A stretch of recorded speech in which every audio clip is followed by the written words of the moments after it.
Chapter 51. Save Points. Year 80 Month 12. The news of demons from the distant lands trickled in. More rifts have been spotted, but the military remains fully in control and have been suppressing the demons from the rifts, though, perhaps the military is greatly downplaying the threat of the demons. So, for now, our part of the world remains safe. The reason we're all generally suspicious of the good news is because the kingdoms are stockpiling resources, whether this is due to habit as a precaution from all prior demonic wars, or a sign of true distress, we still do not know.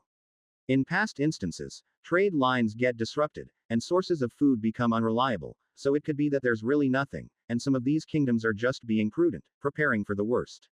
Still, it's infectious, so New Freak is also in a mood for preparations. The council hired more soldiers, conducted extensive training for their militia and also stockpiled food. They also tried to run a campaign to smear the order's name, especially on the way we spend money, and to some extent, it did convince the regular citizens. But, we didn't part with the order's money. Instead, we decided to spend the money on new walls and defensive towers. This is partly because I have a good range of defensive skills, and I wanted to make use of them. We build an outer wall a short distance away from New Freaka, and it's filled with trees on both sides of the wall. The skill, Reinforced Defensive Structure, created a vine-based structural reinforcement with sharp thorns on the outside of the wall, and carnivorous plants and cactus defense system as traps. The walls are separated into segments by defensive watchtowers. Next to that, I would have subsidiary trees, filled with beetles, and they function as watch posts, and the beetles patrolled the walls. In front of that, we placed some subsidiary trees with shield generators to block large projectiles. This whole thing was Trevor and Ivy's suggestion. Ivy listened in on military defensive strategies from other nations, and collated the information and put forth this suggestion. Which I think works for the large hordes. If it's going to be a large army of hounds, the wall will work swimmingly well. Still, the core issue with demons are their demonic champions. Like the massive golems, or the large centipedes, with opponents like that, these reinforced walls are not going to last very long. On that front, the plan will be anti-demon weapons. It's been something I've been hatching since the previous battle with the champion. Magical wooden spears, filled with all the anti-demon abilities I have, also made with damage-boosting essences, and all the holy enchantments I can get from the priests and mages in New Freaka. And I will use to cap my super anti-demon root strike. I even managed to weave a bit of star mana into it, and hopefully that'll make the difference. It worked before, so I think it'll work again. This time, I'm going to stockpile a whole load of these anti-demon weapons, and store them. If the heroes are going to come around, they'll probably do crazy tricks like that again. You could make a sword like that. Huh, the anti-demon weapons you are making. Could I get one? You did take my sword, you know. Oh, yes. I need to make a weapon for Jura. But these are wooden spears. I show him one of the spears, and well, it's massive, after all, it's made for me. They are bigger than a lance, and so it's really heavy. It works for me, because their wooden nature means my roots merge with their other end, and this is the largest size my roots can handle. The size helps, because you could fit more spells into bigger things, without having to increase the complexity of the spell or use more magically compatible materials, which may not work with my roots. He touches them, and he looks quite impressed. So this is what Madeus and the group of priests been doing for the past week, enchanting this. Yeah, I can make a wooden sword, but I doubt it can carry the same quantity of enchantments as these large multi-layered wooden bolts. I'll take it. I would like it to have anti-demon effects too. I might need it. Well, true. Maybe I should outfit Horns, Lausanne and the rest with anti-demon weapons as well. So, I went and made wooden weapons for them. Ooh, this is new, you didn't show me this before. Mila pokes her head when I was growing wooden weapons using woodcrafting. I didn't. You didn't use it much, or if you did, I wasn't there. I used it to make toys and furniture. I made Lausanne's toys with this, and the playpen is made using this. Oh, true. Come to think of it, that explains where a lot of your tools come from. Mila stares a bit too closely at the little growing sword, and she pokes it. Now that she's got a physical body, she's frequently walking around New Freaka. So, I made more wooden weapons, swords, spears and stuff.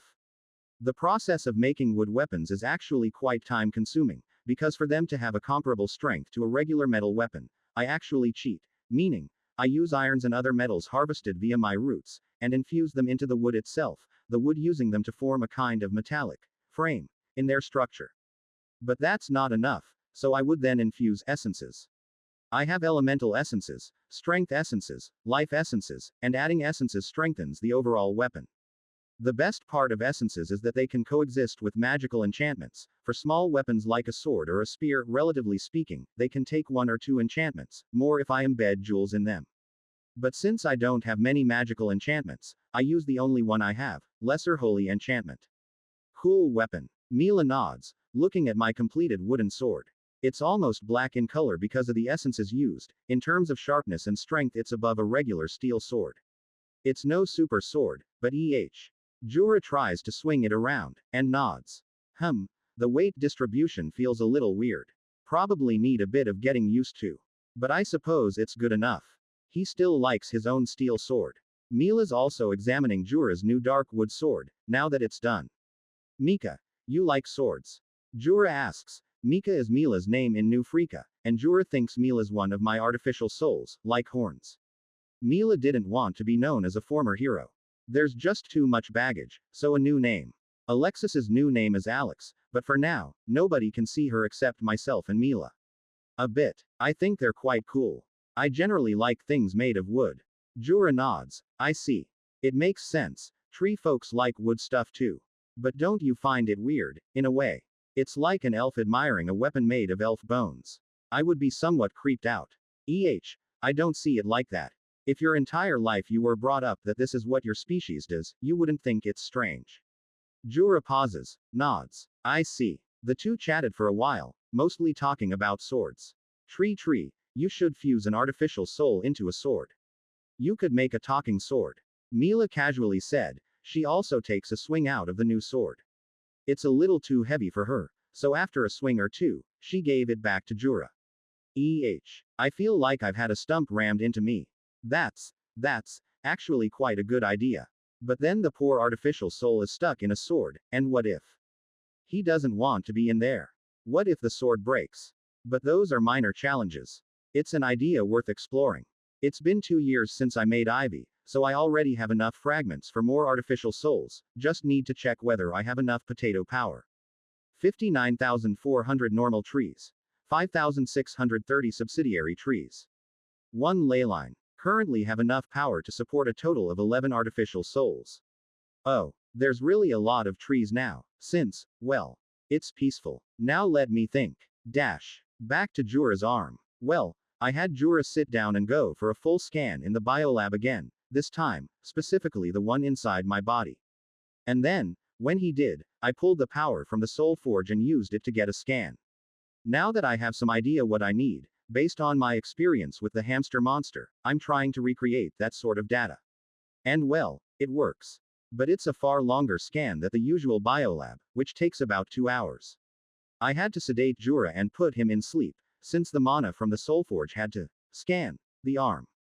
To use my earlier analogy, the biolab is an X-ray, and the Soulforge is an MRI, and now, the mana from the Soulforge is entering the hand to collect data on how Jura's existing body looks like. And because it goes section by section, it took Jura the whole day. When he woke up, he was not too pleased. I was asleep for a day. Sorry, didn't expect it to last so long. I mean, you should tell me first. I had work back in the order. Lofen, who came to check on Jura, smiled. No worries, I postponed all your meetings and briefings to tomorrow. I figured they understand that you've got a personal life, and that involves seeing your healers. Honestly, some of those issues, I told them to deal with it themselves. It's just a day. I thought to myself, I sleep for weeks sometimes. And I have my 3 lovely artificial minds running things on my behalf. Looks like the order needs to delegate more. Jura nodded. Fine. Let me look through the results, I'll let you know. The scan is a lot more detailed than the ones from the biolab pods, but it's missing something. Maybe this too is incomplete. So I tried putting my 2 scans together, the one from the biolab pods and from this Soulforge powered scan. I needed some additional processing power from the root brain complexes, so I had to temporarily tap on their root brains for a bit more mental juice. Suddenly, a string of notifications appeared in my head. It seems there's a whole load of upgrades available for the internal Soulforge chamber, but will require me to build or grow certain things. Secret hideout. Internal Soulforge chamber upgrades. Upgrade. Dedicated root brain complex. to support higher resolution data analysis of souls and storage of scan output. Wait, this reminds me of something I didn't finish. Dash dash dash dash. A ton of gold and a ton of quartz. And all these crystals and stuff. The men looked amazed at the order. That'll cost us quite a bit of our revenue. One of the treasurers said. We'll need to dig into our reserves, then. The master of ceremonies opened his arms wide. Our reserves are meant for moments like this, when Eon calls on us to meet his demands. Do you not answer? The men gulped. The treasurer shook her head, and nodded. Certainly. Go. Before Eon finds us lacking. Year 81 Month 1. How's the preparations? Shouldn't you not care about this anymore? Jura asked. He parried a vertical slash from Lausanne and then ducked, to dodge another initiate's horizontal slash. I can't. You know I care. Yvonne answered. She's sitting on a bench, watching Jura spar with Lausanne and the initiates. Didn't see the walls. Jura jumped, and he elbowed the young initiate on the chest. The initiate wore a wooden breastplate, all of them did. It makes them look a bit like a wooden knight. It cracked. The initiate is out. I did, but you know walls alone do nothing.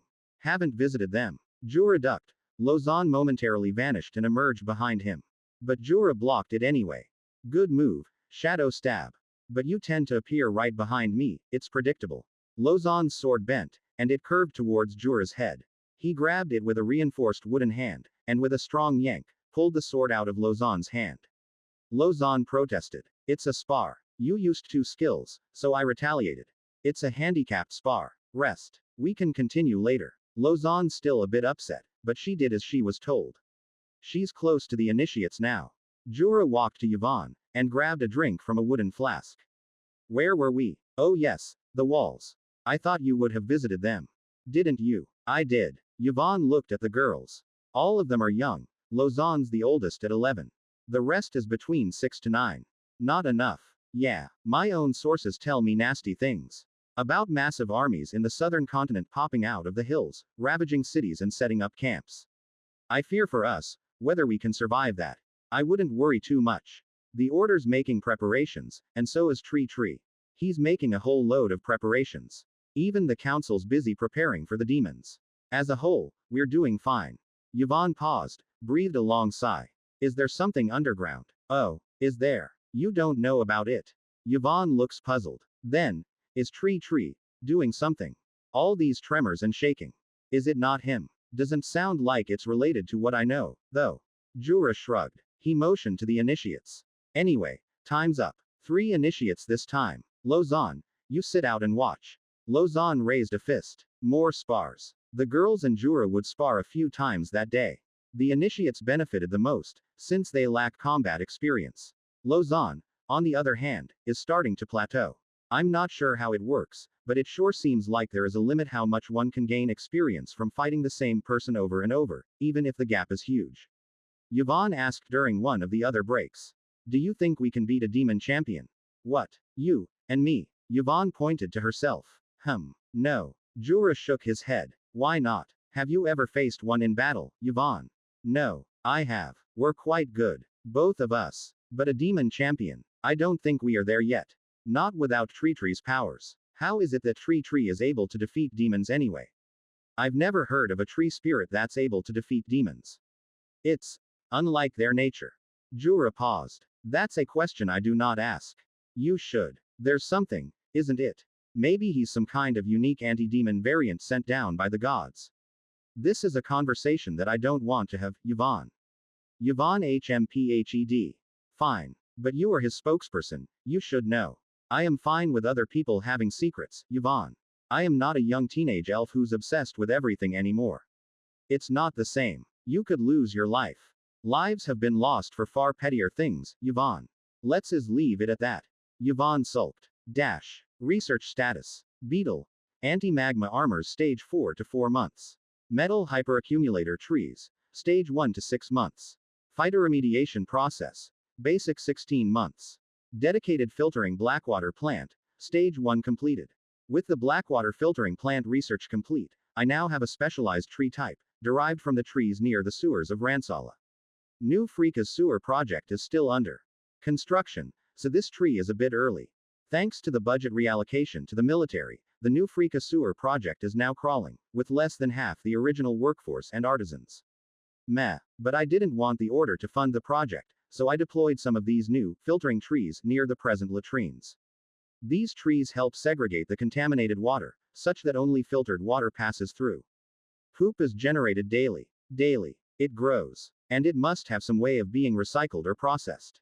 Reluctant to use the order's funds, I decided to get the newly obtained dung beetles to dig a subterranean tunnel, to act as a waste tunnel, for a designated spot, where the poop is aired and sun-dried. My hope is, the sun and air could kill or allow natural microbes to partially process the poop, and my future poop processor trees will be able to do the rest. The dung beetles rolled the poop into balls, and over the month, they pushed massive balls of rolled up poop to a field outside town, where they remain. It kinda resembles a futuristic art installation, a field of round balls of poop. Thankfully the rain didn't break it up. Seems like the poop balls have some water resistance. Or maybe I could use them as a weapon. Roll these balls of poop into the enemy, like a bowling ball. Oh well, this is a temporary measure, while research continues. Okay. We decided on helping the heroes, but what are we going to do? I am already eavesdropping on my guests, and it seems like the heroes are not here yet. Mila frowned. She sat on the bar in her hotel tree. Alexis appeared as a ghost on the other seat. There's no one else in the bar. I've got magic sensors, so that's going to help a bit when they do appear. I've used what I remember of our own magic to calibrate the sensors, but they keep having false alarm, so I'm still trying to tweak it. But seriously, even if we do locate the next batch of heroes, then what? I'm a hotel, and you are a tree lab. What can we do? Without TreeTree, at least. He's got subsidiary trees. Can't you get subsidiary trees like TreeTree? Like hotel chains? Yes, I can, but it's like a level 80 upgrade. I'm only level 41. And even then, I'm limited to 2 branches initially. That's pretty fast, considering you just started, but yeah. It is a bit risky. If the Demon King pops out in another year or so, and the heroes 3 to 6 months after that. We've only got like 2 years to gain the 39 levels. Alexis twirls a drink. It seems Mila's bar is ghost-friendly. I can make drinks and foods that makes my guests stronger. And as part of a hotel's hospitality services, I do have some healing abilities. I have a VIP escort unlock at level 50, but I'm not sure whether that's any help to the heroes. Mila looks at her upgrades. It seems she has visibility of what skills she will gain, up till level 100. Something which I have yet to figure out why, but I'm guessing it's part of the hero blessings. Fine. Let's do a recap, maybe we can figure something out. In terms of potentially useful abilities, I have probe beetles, magical sensors, decipher runes, copy biological ability, life scan, multiple versions of heal. Alexis said, we have a lot of healing. Our physical forms are both derived from TreeTree, and TreeTree's got incredible healing powers. Nagay, you should have taken the beetle. Or the wooden body. Alexis frowned. But that copy biological ability, what does that do? Pretty much transplant an ability native to a living thing, to another entity. But, copying is one thing. After copying I get a ability seed. Then I need to create a fruit with the ability seed. So, what can you copy? Native racial abilities. Like the beetles, that would be armored body elves, nature affinity centaurs, centaurian endurance. Cool. You can give that to the heroes. You could be right, but then I just realized, the heroes don't lack overpowered abilities. They lack experience, knowledge, other people to take the heat off them. True friends, not scheming nobles and greedy adventurers. People that won't backstab them. Mila sipped from her wooden cup. Alexis paused, and she looked up at the chandelier. It's weird having a magical chandelier on top of the bar, but it's one of the aesthetic options Mila has to decorate her hotel. The chandelier comprises of almost 20 little glowing lights, and multiple merchants have inquired about it, to buy it from her. Mila waited. There's no one else in the bar, but a few autonomous tree servants, cleaning the rest of the tables and adjusting the chairs. It's quiet, the bar's quite soundproof. You're right. They don't need more power or abilities. They need friends. Doesn't have to be us, though. And they won't trust us just because we come from Earth, and frankly, I don't think I want to tell them that we are from Earth. Maybe. We need to narrow our scope. As it is, helping the heroes is probably out of our league. Alexis tapped on the bar countertop. It's ghost-friendly. True. But we do need to find them. They will be most vulnerable at the start. It'll be horrible if. Don't say it. Mila glared. Alexis nodded. I know. Your probes, can they communicate? I'll find a way. But if they don't spawn in this continent, then it's out of our control. They won't be the last batch of heroes. This plan can be used for all subsequent generations, if it works. Mila nodded. Ah, true. I would have more branches by then. If I have branches on different continents, they could be like assassin safe houses, like that John Wick film. I'd be a brand name, like the Continental. That wasn't something I would expect you to reference, Mila. But heroes do need a safe house of some kind. A place to keep their stuff. I've got a niche I can fill. Alexis frowned. How? How about me? You could make weapons. Or be like those skill editing NPCs in the safe areas. Chapter 52. The Path to Hell. Year 81 Month 2. Spring began. A strange structure, spotted emerging from one of the rifts in our continent. Massive, it resembles a giant walking tortoise with a castle on its back. Any attempts to approach has been met with stiff resistance from new types of humanoid demons. What do you think? Jura read the circular from the Merchants Guild. It advised alternative routes of trade. Somehow, the Merchants Guild's trade routes circular is one of the best updates on the demonic invasion. Sounds like a champion, Mila said. A large walking castle. If TreeTree could walk, we'd have a walking tree versus walking castle fight. No, I groaned. Not keen on that. Besides, I lose a lot of power and my consciousness the moment I am no longer connected to the earth, so, not exactly keen. But it does sound like a champion. How far is it? Mila asked. Not far enough. Jura smiled. According to the circular, they predict, maybe 4 months. The Merchant Guild circular came with a map, and it has a shaded heat map, resembling a hurricane path kind of map. The merchants use this information for trade route planning, and there's a small disclaimer saying the information is not guaranteed and demonic movements are unpredictable. The Merchants Guild bears no responsibility for any loss or damage arising from the use of these maps. Should we do anything? I asked the group present.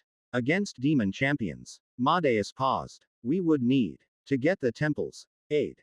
Else we stand no chance. The Gaia Temple and the other large temples are already mobilizing their best priests and paladins to the capitals. I doubt we would get much aid from them, their resources are limited. Wesley, the senior priest responded. And for them to aid another, faith, is weird.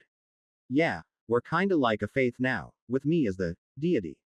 I still found it weird, but apparently that is what the temples say, since I have rituals, priests, and a focal point. I hope I don't get classified as a cult, though for now the temples classify the order as a folk faith. A kind of animistic religion. So we are on our own. Oh well, nothing different then. I have been making my own preparations for demon champions, I just did not expect it to be a walking castle. Madeus then went off tangent. If I may, Eon. I would like to request we offer refuge. To who? Somebody from Baruch got in touch with me yesterday. The demonic forces are very close to where they are, and although the army is trying their best to hold back the demons, it seemed the presence of this monster has tipped the scales in the demons' favor. Baruch. That's where Madeus is from. They exiled him, didn't they? Looks like he still has some positive feelings for his former state. Many of them are still friends. And they want a backup plan, if the Baruchian army can't hold them back. Jura. I wanted to add some conditions, but I thought of asking for views. We could accommodate, but they are guests, so they would be expected to behave themselves and follow our rules. Looks like Jura has similar thoughts. Certainly, I will relay the message. Madeus nodded. Back to us, what should we do? The walls are not going to hold if a massive monster like that can just walk through it. TreeTree, that dungeon we attacked. Is it still there? Yeah. Can we convert it into a shelter? And I recall there was a deep tunnel from the giant demonic centipede. The tunnel is now home to beetles and fungus, but I can make some space. The former dungeon is empty. I think there's rats, but that shouldn't be a problem. Then it is decided. We need to start convert these 2 locations into fortified shelters. If we can't fight, we need to hide. There's an uncomfortable look around the group. A realization that this is going to be it. Demons are real. Should we tell the people? Vice Consul Lofen nodded. Yes. If this is going to be hideout, it's best if everyone knows about it. Even those outside the order. Yes. We're not going to pick survivors when demons come around. Lofen insisted, before anyone could respond. Whoever gets to the shelters deserve a chance. The group discussed other matters, usual administrative, trade and training stuff, and they left when the sun was starting to set. TreeTree. The secret hideout, you're not willing to let anyone go in. Yes. As I said before, it's only for all of you. The most I'm willing to accommodate is in the outer, subsidiary trees, and those for the people I trust. It's a risk, and frankly, after what happened with the druids, I feel I should be more careful with whoever gets to come near me, what more inside me.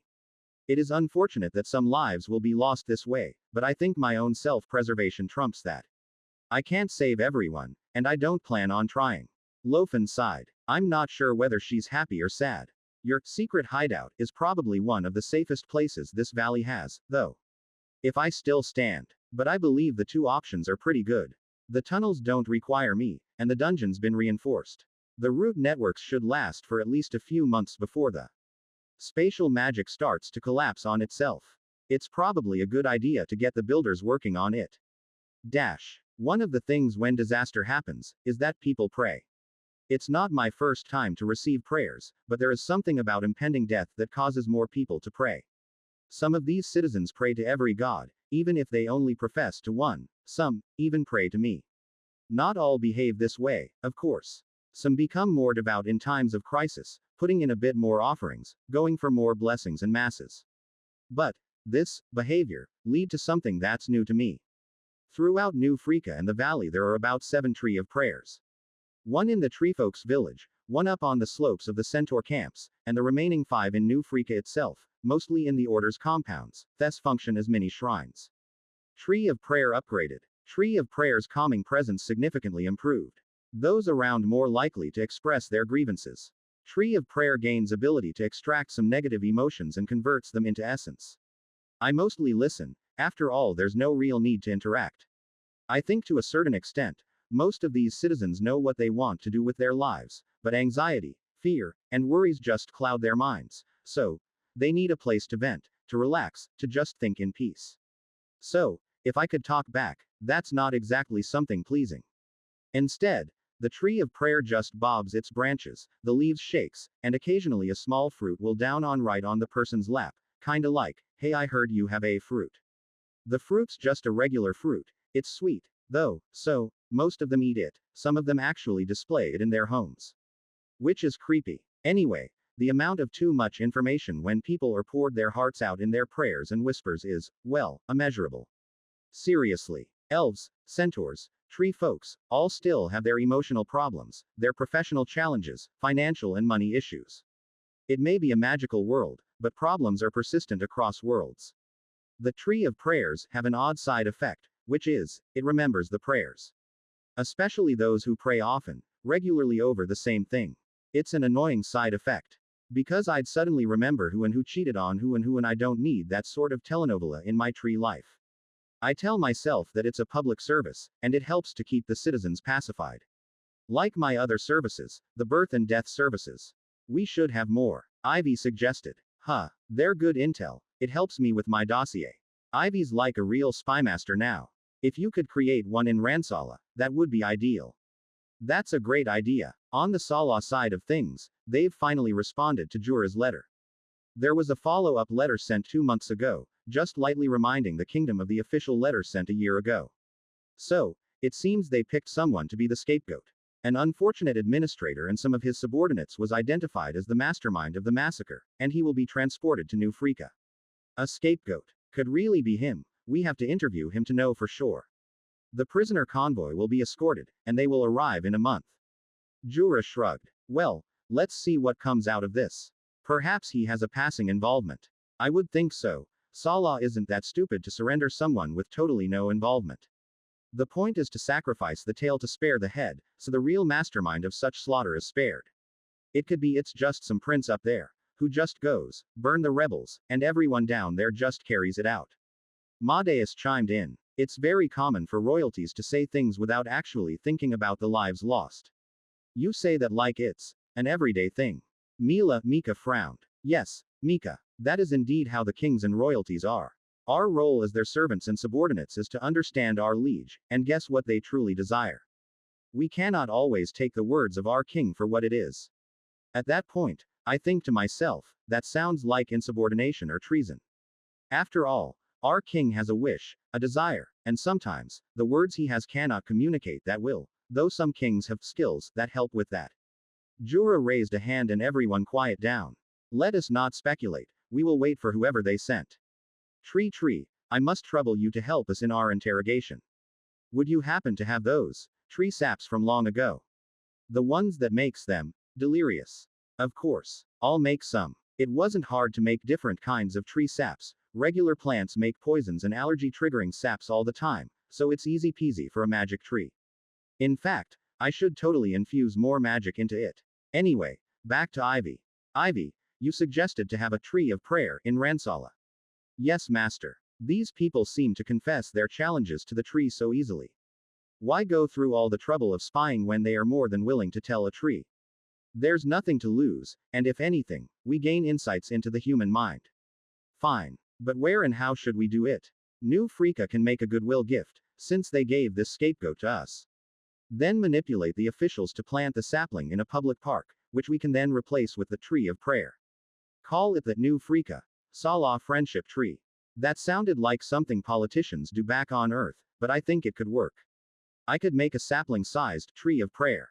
And so, Jura arranged for a small sapling of a tree of prayer to be sent as a gift. It's sent, planted in a large vase so that the tree of prayer doesn't die, escorted by the arborist. Since Huden sent a tree caretaker, it made sense to call on his services for such transportation duties. The merchants completed their big deal, and the demanded goods finally delivered. Good job. Now leave them here. Wesley and the master of ceremonies pointed to a place. The workers start to unload. Just leave them here. The merchant stuttered. The master of ceremonies nodded, the jewels and gold unloaded. Yes. Beetles start to emerge from the woods, and some start to tug at the shipment. The merchant wanted to say something and pointed to the beetles, and the master of ceremonies smiled. The shipment is for the tree spirit, and it is time for us to leave. The master of ceremonies and a few of the order's men start to walk. The merchants, still a bit shocked by the beetles that are pulling the shipments into the tunnels that suddenly appeared. This is fine. Have you not done business for tree spirits before? Wesley grinned. Quadruple A. Of course I have. The merchant tried to straighten himself up. Procuring the gold and hiring a large escort, only to put them in an empty spot for beetles. It's a first, for sure. After everyone leaves, the beetles continue unpacking the goods in the network of tunnels underneath my trees. I created these tunnels recently, because realizing how vulnerable I am, I wanted some of the structures to be underground, and that is the 10 new root brain complexes, and the Grand Mind Tree project. Grand Mind Tree's construction has begun. 18 months to completion. Year 81 Month 3. The updates from the merchant network increases in frequency, especially from the Western Theater head office. 2 towns were lost in a month. A large army of demons escorted the walking demon castle wherever it went, and throughout the continent, the demons have been spotted in more locations. One of our merchants were attacked. Half his convoy was destroyed, but luckily a party of riders managed to come to their aid. Are we not far away? Well, it seems the demons now have small raiding parties, targeting weak spots and gaps in the nation's defenses. It's a very, kingdomish tactic. The raiding parties are 100 to 200 demons strong, populated by mounted humanoid demons on hellhounds. Don't kings and many generals have some kind of watcher ability? Jura asked. I had the impression kings have ways of watching over their territories. Well, yes, but such skills are not exactly detailed. The council deployed multiple 200-strong militia patrols to help protect the trade routes, but honestly, I would know. My subsidiary trees function like my watchtowers. Failing that, there's the rootnet, so if there is anything, I would like to think that I am the first to know the presence of demons near New Freaka. But with demons, one can never be too careful, so I spread out my beetles to a few locations around, as an additional protection force. This month, I added more to my anti-demon bolts and more weapons for the elves and the order. In fact, this occupied most of my time, my preparations to face the demon champions. And made a whole load more bolts and weapons. Wood crafting upgraded. Skill learned. Wooden anti-demon equipment crafting. Essence infusion upgraded. More bolts. Spears. Shields. More. What if it's the Demon King? Jura asked. Then we die. If I could shrug, the Demon King is as close to a death sentence, isn't it? If the heroes can die, how can we face it? I don't think some anti-demon shield is going to survive a nuclear explosion. Anyway, Demon King not here yet. So that's not something to worry about. Hey, I guess we will all run. Yes. On that front, maybe we should be preparing like Madeus's friends. Tell the Huden Council druids to grant you safe passage, as compensation. Just in case. Jura paused. Okay. I will be fine. I want you to take everyone as far as you can if a demon king comes our way. Arrange for some kind of teleportation. I'll speak to Madeus about it. Jura sat on his chair. This feels morbid. Why? Staring death in the face sounds morbid. Not that. We villagers used to live and let live. Things happen, and then we react to it. For me, having to predict what might happen and then try to prevent or prepare for it. Unusual. Yes. It's a strange thing to do. Plotting and planning. The most we planned for was when to plant our crops, and when to build houses. And even then, we defer to the wisdom of our elders or tree spirits. It is the burden of those who lead, to see what lies ahead, and to guide them. Know that your actions will determine whether your friends and family lives, or dies. Is that me? Where did such TreeTree wisdom come from? Jura slumped on his chair. That is a mindset I am still coming to terms with. Truly, only when faced with demons I realize how heavy this burden is. Everyone prepares for it. This is just on a larger scale, with more players. It was once about how much stronger you can be, but now, it is about how much stronger the order is. Jura paced the room and had a sip of ginger-flavored tea. I think he prefers ginger tea over the other flavors. Mila's been experimenting on tea flavors as a specialty drink for her morning and lunch crowds, so she has funky flavors like garlic tea, herbal mint tea, grape ginger tea. Ah, Jura stretched. It's tiring. A knock and then a voice from outside the door. Council, the suspect is awake. There is a small prison in the Order's compound, located beneath one of the buildings. It's lightly guarded. There's just 2 beetles there. The Sala's scapegoat. Yes. I ordered the burning. I was the officer in charge of the military draft for that region. He said, when interrogated. He tried to put up a brave face, but it seemed like he's hiding something. Jura looked. So did everyone else, behind the bars. The elves shared a glance, and one of them, Emil, started to cry. Somehow it brought out a strange emotion in her heart. A vine administered the hallucinatory sap I've prepared. Jura sat, facing the officer. I ask you again, did you order the burning of Frika? Yes. Yes, I did. He said. Something isn't right. So he went into the biolab pod, for testing. His soul spring looked fine.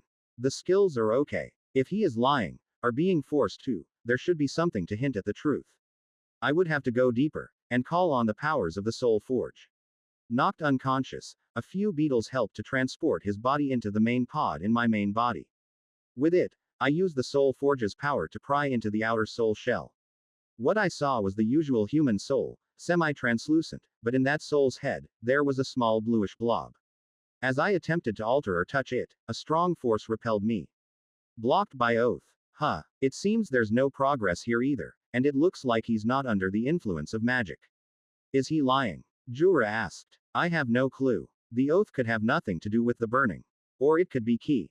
It looks like I have to use other means of interrogation, so I subject him to some more hallucinogens and relaxants. With my vines wrapped around him, I use an authoritative version of my telepathic voice. You died. I spoke to the prisoner, now in a daze because of the crazy cocktail of hallucinogens, relaxants and other stuff. I have. How? He asked. He flailed his arms. Poison. Died in your sleep. Ah. So that's what they were feeding me. Why am I looking at a scary looking tree? Is this hell? Yes. This is the entrance to hell.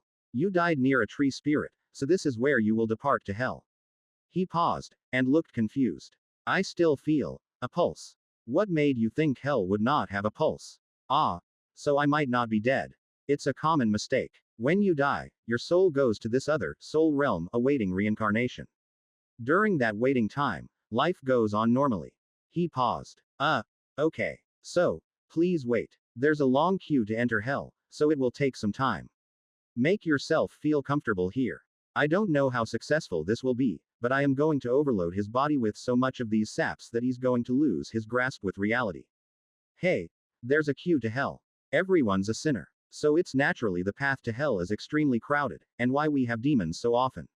Since we are on this topic, would you like to confess your sins? That was a whole load of bullshit, but he bought it. He paused, and he starts to break down, shouting and weeping. I am not sure whether he realized it, but I increase the dosage a bit more. He started talking about how many people he killed, the people he betrayed, the families he lost. It's kind of like we're having a session of Tree of Prayer confessions. He talked for a good 1 hour, alternating between breaking down, crying, and anger. But then I got what I wanted. It is just fair that I died this way. I sent the army to burn the village. I mean, the commander said that dissenters should be punished, but maybe I did go overboard. I gained levels in authoritarian when I ordered all those villages burnt. I was drowning in joy when I gained levels. The skills were powerful too.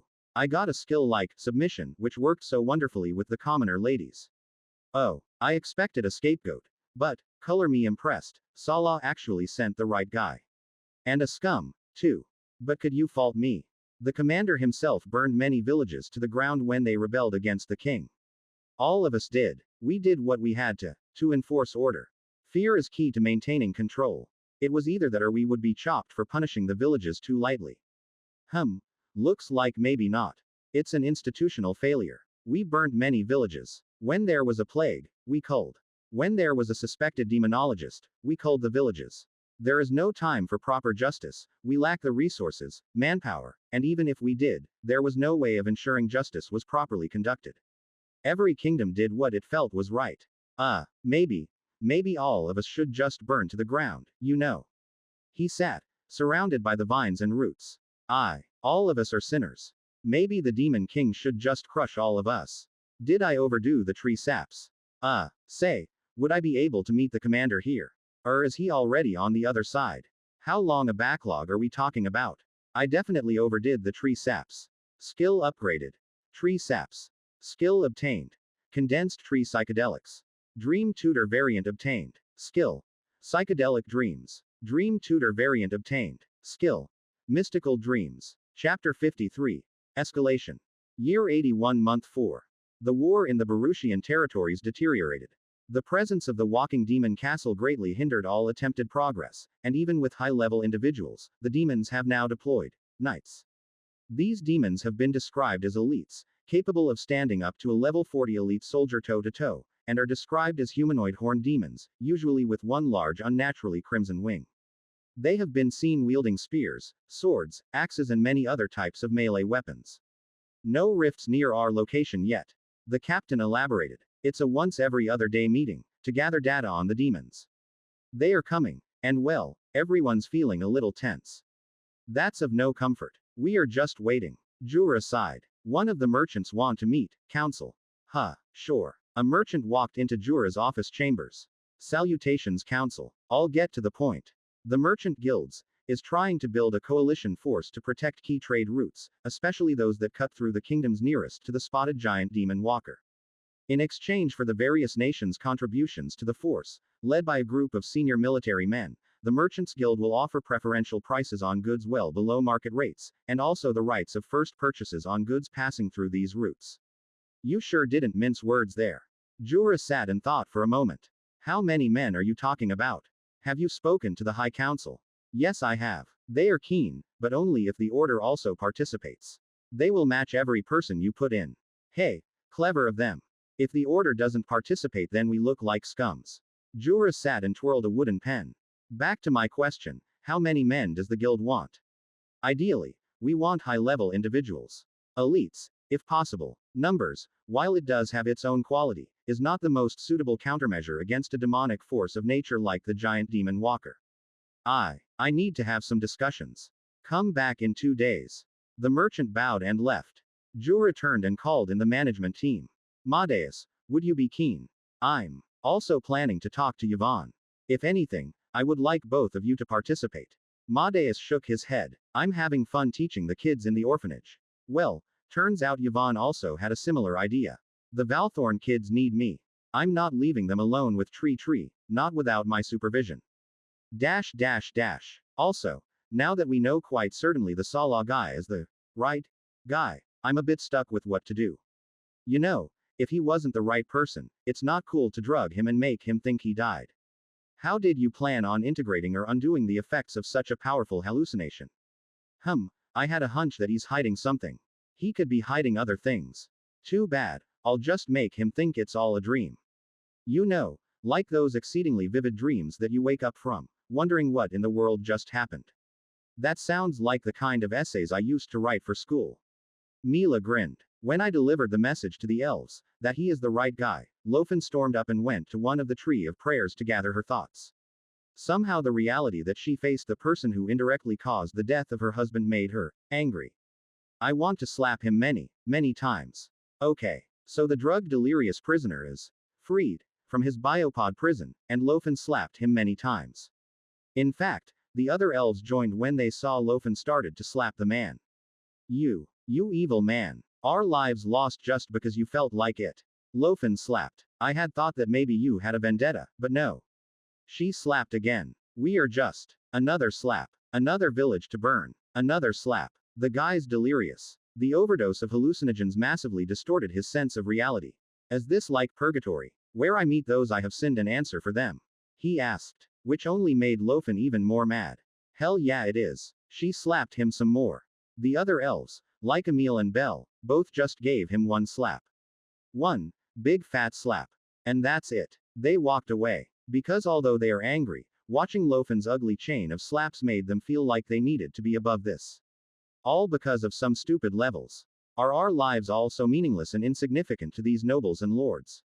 Lofen slapped. The guy just laughed. He's lost it really. Yes, my dear. Yes. Actually, even lords and nobles are meaningless. We all die in the end. Everyone's just out for themselves and we make life difficult for everyone that is not us. Lofen slapped him in between those words, so it's actually not so coherent. Ag. She slapped him a few more times, until she stopped and just sat on the ground, and she started to weep. Lozan watched and gave her mom a hug. Mommy. It's okay. It's okay. The guy's face is red and blue from all the slaps, and I think it's time to end it. So, some vines pull the guy back into the pod. I'll keep him for now.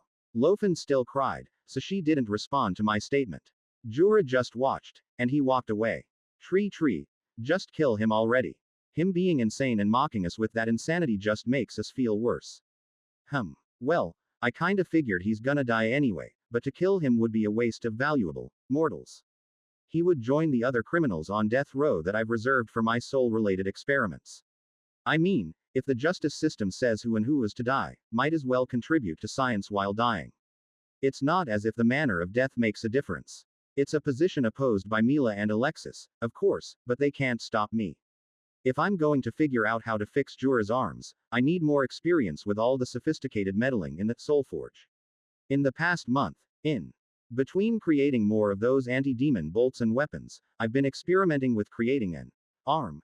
And indeed, the first thing I needed was to reverse engineer the thing that protects a body while undergoing the forge process. It seems there is a specific frequency to the mana, kind of like a state, in which the mana is able to hold its form despite the maelstrom within the soul forge, and mastering this process will allow my feelers to interact with the exposed soul fragments in the soul forge. So, firstly, the process required the creation of more mana tuning organs. It took quite a few tries, but it's a whole lot easier once I used some of the jewels as regulators. I know this because it's part of why jewels are so commonly used in magic items, because precious gems and jewels have a kind of mana storage, mana stabilizing quality to them. Essentially, it's like a ball of roots organized along a few jewels as nodes, with two feeler ends. Kind of like a large tuning fork, and the length width of that fork determines the frequency and spin. With it, I'm then able to coat my feelers with an tuned mana, which protects it from the effects of the soul forge by about 90–95%. Pretty good, I think. Next, was to make simple organs. Using animals as my test case, I tried to make small tails, whiskers, repair ears, repair skin. Most of them failed, but I'm getting better at the smaller stuff. Relatively speaking, I judge my performance by the size of the little animal's explosion when healed. Year 81 Month 5. My first encounter with this generation's demons. A pack of humanoid demon riders spotted passing through one chain of subsidiary tree that stretched up to the previous dungeon hole. The chain of subsidiary trees, with New Freaka Valley as the center, is kind of like a spider net. They didn't attack my trees. But I moved some beetles to the area, as I watched their actions. These demonoids are clearly more intelligent than before. There's a visible leader, giving some kind of instruction, in a language I can't fathom. They are setting up an ambush. I watched them camp there for 5 days, until a trader caravan approached the area. Well, their ambush was countered by an ambush from my beetles. It went well. Despite their intelligence, their ability to fight is just about average. A regular demonoid is at the same strength as a regular hellhound. Which isn't much. Their leader's much better. It took 2 beetles to take him down. The merchants are struggling to keep certain trade routes with the demons employing such guerrilla tactics. I'm impressed that demons have the concept of attacking supply chains. Impressed. This is horrifying. We could spot demons a mile away thanks to their unfettered destruction. Now we can't. That's not a good thing. I think we shouldn't overreact. It seems the precautions needed will be similar to bandits, if their raiding parties are so small. A small group of adventurers would have been able to defeat that raiding party. The threat of the raiding party is small, but the thought that there's potentially sophisticated intelligence behind the demons. TreeTree, you said your trees spotted them. Yeah. Jura paused and sat. The captain then asked, can we have a perimeter of trees? Would it be possible? No. I can't make that many trees. 4 lines as it is almost maxed out my subsidiary tree quota. Unless I gain levels or the skill gets an upgrade, I don't think I can spam more subsidiary trees. I do have my basic tree but there's only 10 of those. And I want to keep those for special places where I want to see things for myself. Trevor interrupted. Demons. There's more of them. Trevor said. To me. What? A pack of 300 demons appeared. North. Mostly regular demonoids, but this pack has about 10 of the captain grade demons and 1 mounted knight. Beetles. I look at the map, and Trevor points me to the nearest group of 50 or so beetles. There's another group of 30 beetles further away. Okay. Let's group them together. They won't make it in time to save that convoy if they do. What? A convoy? Trevor changed my vision to see a convoy of 8 carriages, and about 20 merchants. Recommend we send the 50 beetles now, and hopefully the 30 beetles can join the battle midway. Or if you want to intervene directly, with root strikes. Hey, well, I'm itching for a fight. Rooting field. Roots emerge from a field of grass, and they quickly entangled the group of 300 demonoids. The leaders of the group were able to cut the roots off, and then my squad of 50 beetles arrived. Watching them fight, the beetles charge easily destroy quite a bit of the regular demonoids. Except the knight, it had a black sword and in a single slash, it cut one of the beetles in half. No. Horns was upset. Kill that enemy. The demon knight cut down a few more beetles. I recall seeing demon knights during the previous war, the demonized humans. But this knight is pure demon, and I would say he's about level 40. I'm not too sure. Hey, no point delaying. Serpentine root strike. Multiple roots appeared and pierced through the demons, like a multi-headed hydra. The knight dodged and cut through some of the roots, but the roots, when cut down, it instead splits into more roots, which attack the knight. The knight cuts down more roots, but it kept breaking up into more roots. And then one root speared through the knight from the back. And it turns into ash. If the demons can create more knights at that level, the kingdoms are going to have a whole lot of problems. Turns out, shit's already pretty bad. News from the southern continent came, and it ain't pretty down south. Another walking castle has been spotted, and they've overran a few kingdoms. The southern continent is essentially in a pure war mode, every nation in the region combining their forces, where they can, to delay the demons' advance. These numbers. The captain started to read out the merchants' guild's report. Are they trying to ask for help? The report had a whole load of numbers on the size of the demon armies. In the southern continent, they've spotted 6 different armies with at least 50,000 demons. Sounds like it. The merchants' guild can't formally request for aid, without the consent of the local kingdoms. At best, they will try to build a coalition with the local kingdoms, but it's something they are already doing. Is it normally this bad? I ask the captains. They shrug. I don't know, but it's sure messier this time around. How many have been displaced? Jura wondered. Are we going to get more refugees? A lot. With all continents facing some demon issues, the refugees don't really have a lot of choices on where to go. What about the islands? Sounds like they won't be able to run away from the south that easily. So if anything, we're still going to get Barushian refugees. The Elven kingdoms are up north, right? Lofen suddenly asked. Yeah, why'd you ask? If Baruch is in trouble, how about the other elves? Madeus paused. I believe they would not be in any better shape. The demon walker's massive size and the army's not been defeated yet. We need to figure out how to hide. Jura pondered. It's only 6 months into the beginning of the demons, and things are already not great. And that's how I spent more time on the underground tunnels. The farmers did already have warmed farmhouses and underground chambers, but I didn't, and I think I may be able to do things differently. The underground tunnels are humid, but no sunlight. Any plants that need to survive here would have to have long roots, and somehow have tubers that store their food in the tunnels, which the refugees can use. Using root tunnels, we built a network of tunnels, with rooms, and with some wood magic and woodcrafting, made wooden furniture and flooring to make the rooms somewhat habitable. In the event the demons overrun the surface, though, they would need a source of food and water. It's fairly easy to create roots that store some water and food as emergency rations, since I have the tuberous storage which, when not storing energy, can be converted into a massive edible potato, and a high water content potato. Preparing for the apocalypse. Mila seemed quite interested in all the preparations. I think she recently added a few underground chambers to her hotel, so I think we're aligned on that part. Yeah, this Demon King feels different. I doubt it'll be that different. Maybe it's just a change in the minions. The previous Demon King we faced was a floating castle. Alexis then butted in. I like all these preparations. Reminds me of the kind of nuclear bunkers we have, preparing for eventual doomsday. I should add something like that to the basement of my hotel, huh? Of course, if a disaster happens, a hotel must have a safe space for its guests. It should be reinforced, and close to impenetrable. Alexis laughed, and Mila nodded. True. I guess if I wanted to make a hotel like the Continental, it better be a battle-ready hotel. You can start by adding a vault, a strong room, an armory. Alexis rattled on a list of things to add. I think we're getting sidetracked. I'm trying to make habitable hideouts for the citizens, in case things deteriorate. I had to bring the conversation back on track. And if both of you want to help me with it. Alexis stopped and thought for a moment. It'll need some artificial sunlight.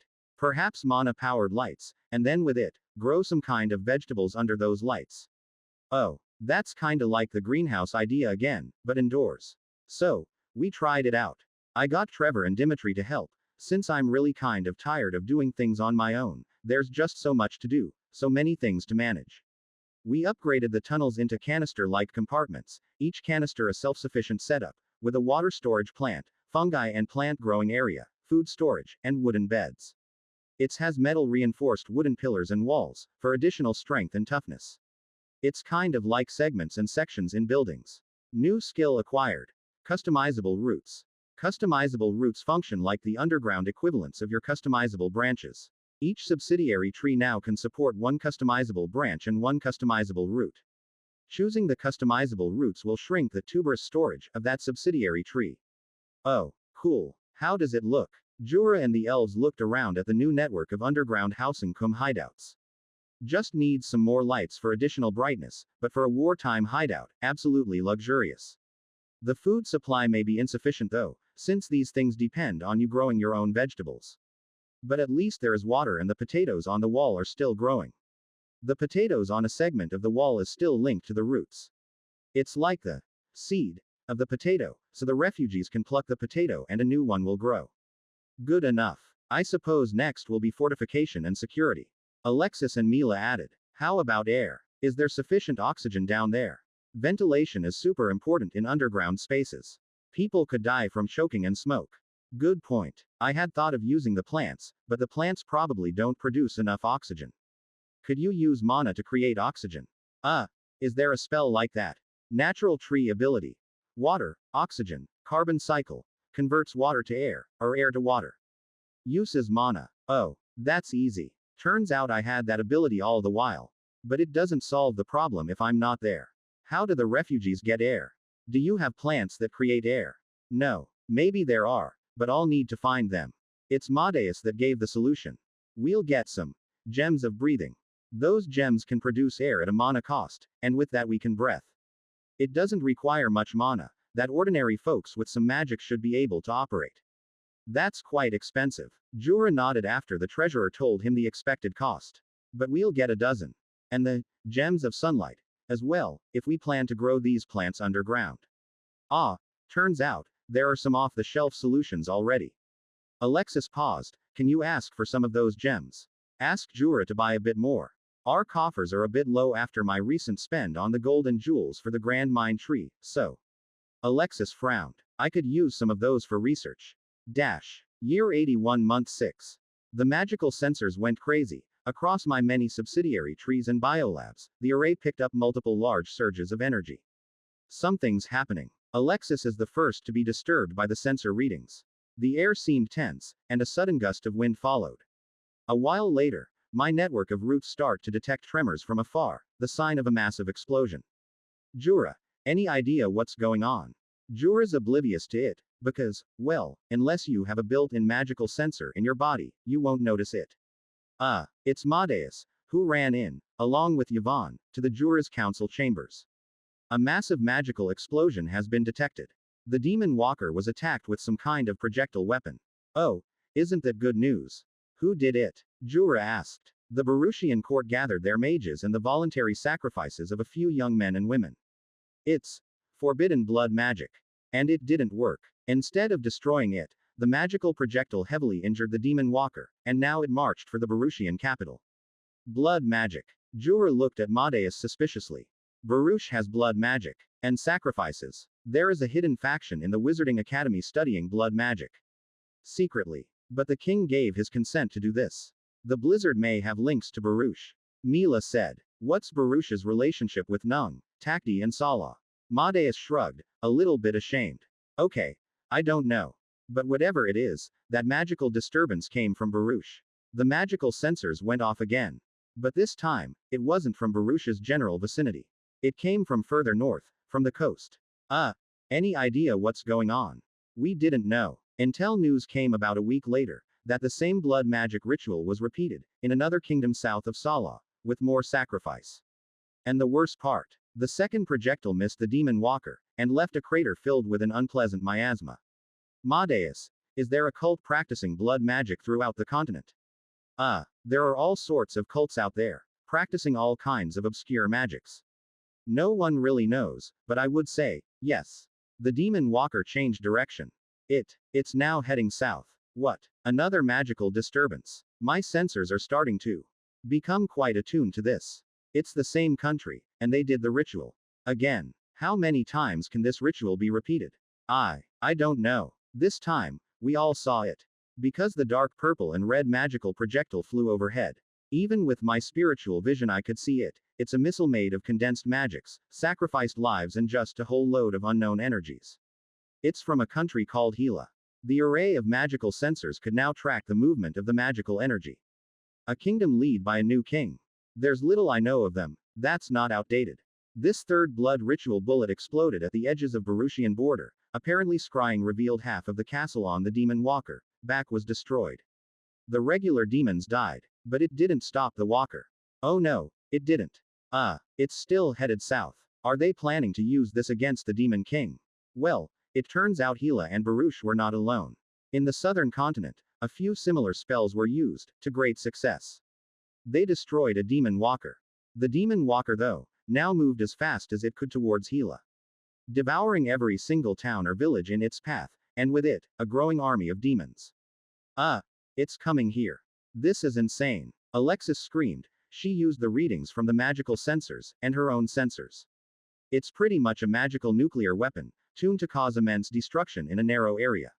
News indeed speaks of the location of the mist shot turned into a corrupted, haunted, poisoned place, where everything died and strange alien monsters emerged from it. But, despite the costs, the fact that there is a reliable weapon against these demonic walker giants gave great hope to many kingdoms. A weapon that can fight back. So, it seems there's widespread propaganda that the Magus have discovered a potent magical spell able to defeat the demons.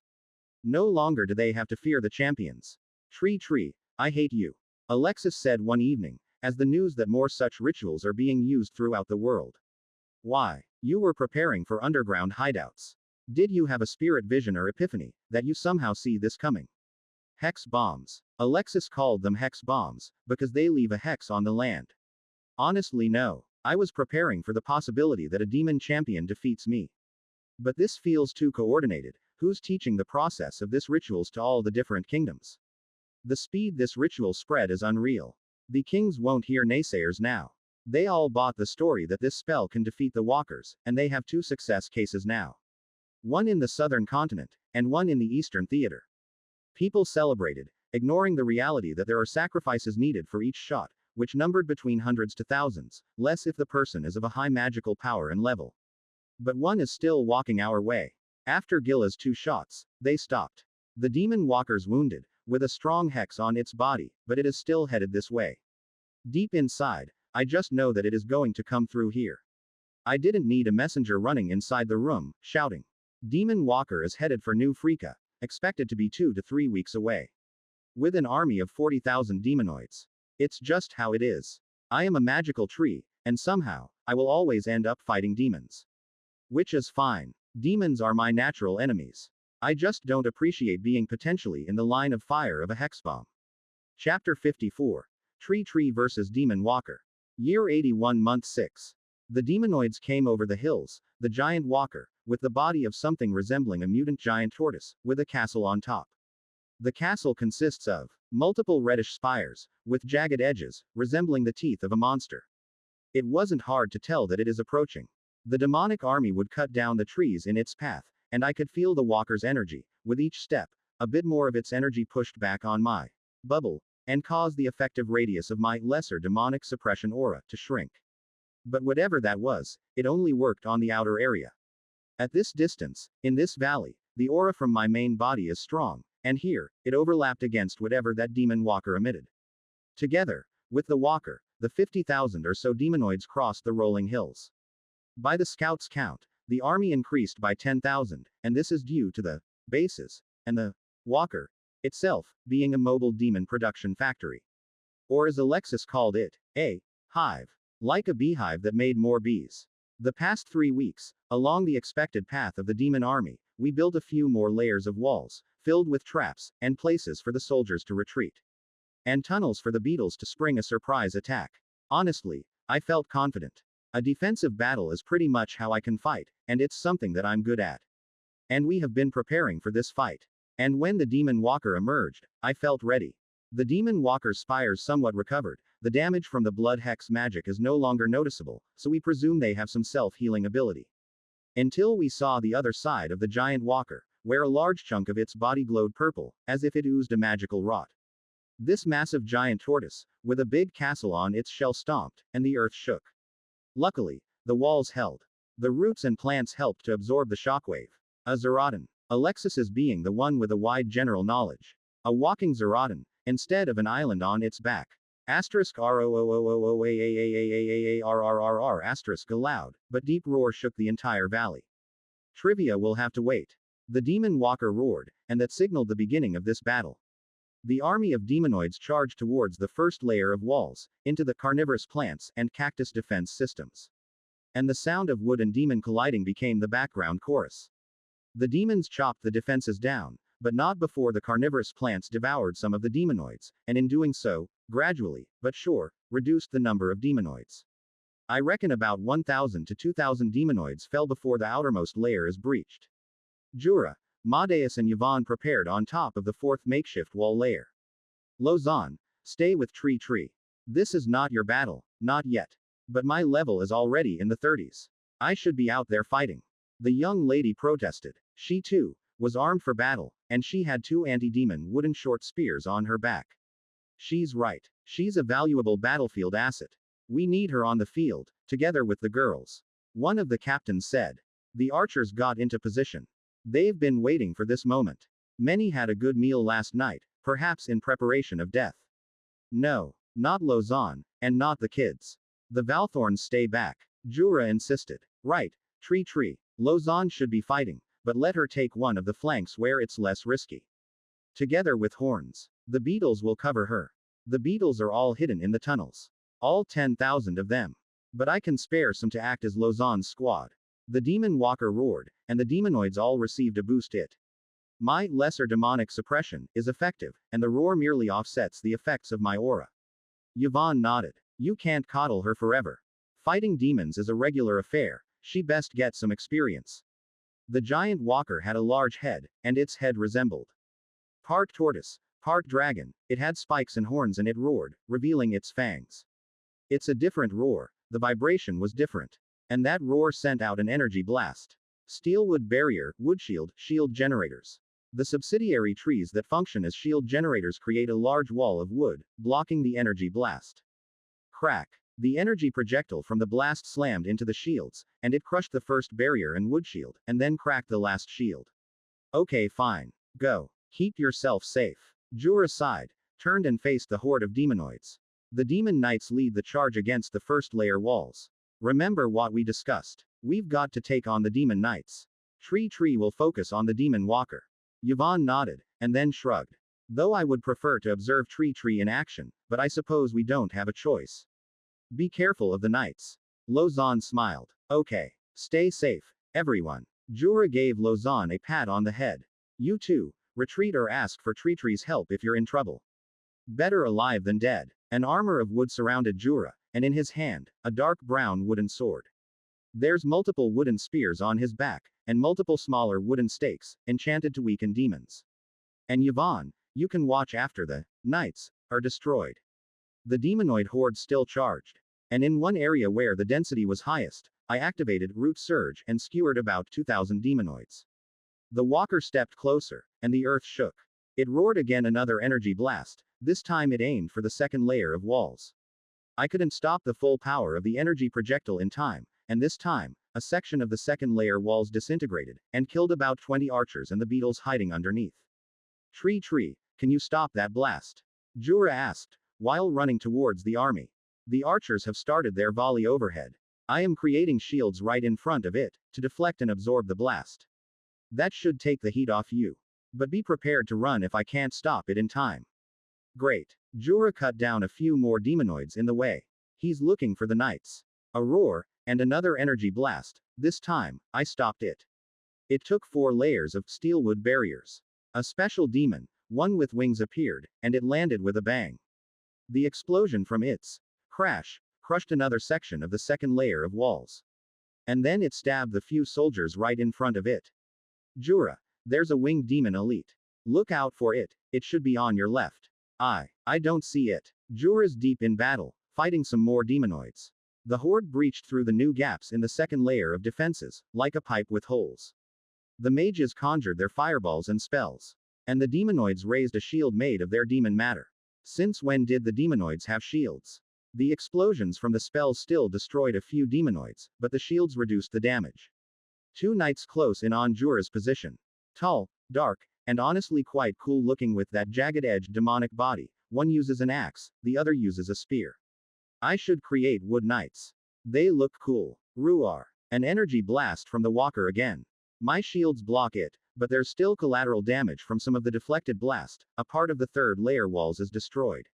It's using the blasts to open a way for the horde. These makeshift walls aren't that tough, but the 4th layer was the one we built previously. The 4th wall is tougher, and where most of the men are stationed. So, you're the demon knights. Jura's deep in battle near what remains of second layer walls, and his wooden sword glowed. Show me what you can do. Speed slash, Jura's sword flickered like streaks of light, and the first demon knight turned to mincemeat. Oh, easy. Jura looked at the other knight, and closed in. Indeed, the level 80 warlord crushed the level 40-ish knight within 5 swipes. Honestly, using his high-speed skill is overkill. Ruar. The walker stomped, and it interrupts the archers and mages' spells. Another energy blast, and somehow I got the angle a bit wrong. The projectile deflected and made a hole in one of the valley cliffs. The walker, its large size meant it could easily walk over the walls, and it did so. It stepped across the second layer of walls. He's entered the range where my root strikes are at full power. Something hopped off the demon walker's back, and landed right in front of Jura. A demonoid with wings, proper demon-like horns, and a sword large enough to cut a cow in half. He radiated a magical aura. Jura smirked. So the demons now have tiers of elite forces too, TreeTree, you watching this? This the guy? Yes. But my focus is on the walker. My 3 artificial minds are working really hard to help. Trevor, Dimitri and Ivy's manage the beetles, create root tunnels and help to activate all the subsidiary trees, cactus defense system, shield generators, and provide battlefield intel to Horns who's deep in the fighting with Lozan. It's a good thing I can delegate some of my abilities to them. Yvonne landed next to Jura after killing one demon knight. Need help. Jura shrugged. I'll let you know. But I'll try to handle him myself, for now. I got skills I've been itching to test out on. Something strong. Alright, I'll keep the demon knights from meddling. What should we call this demon?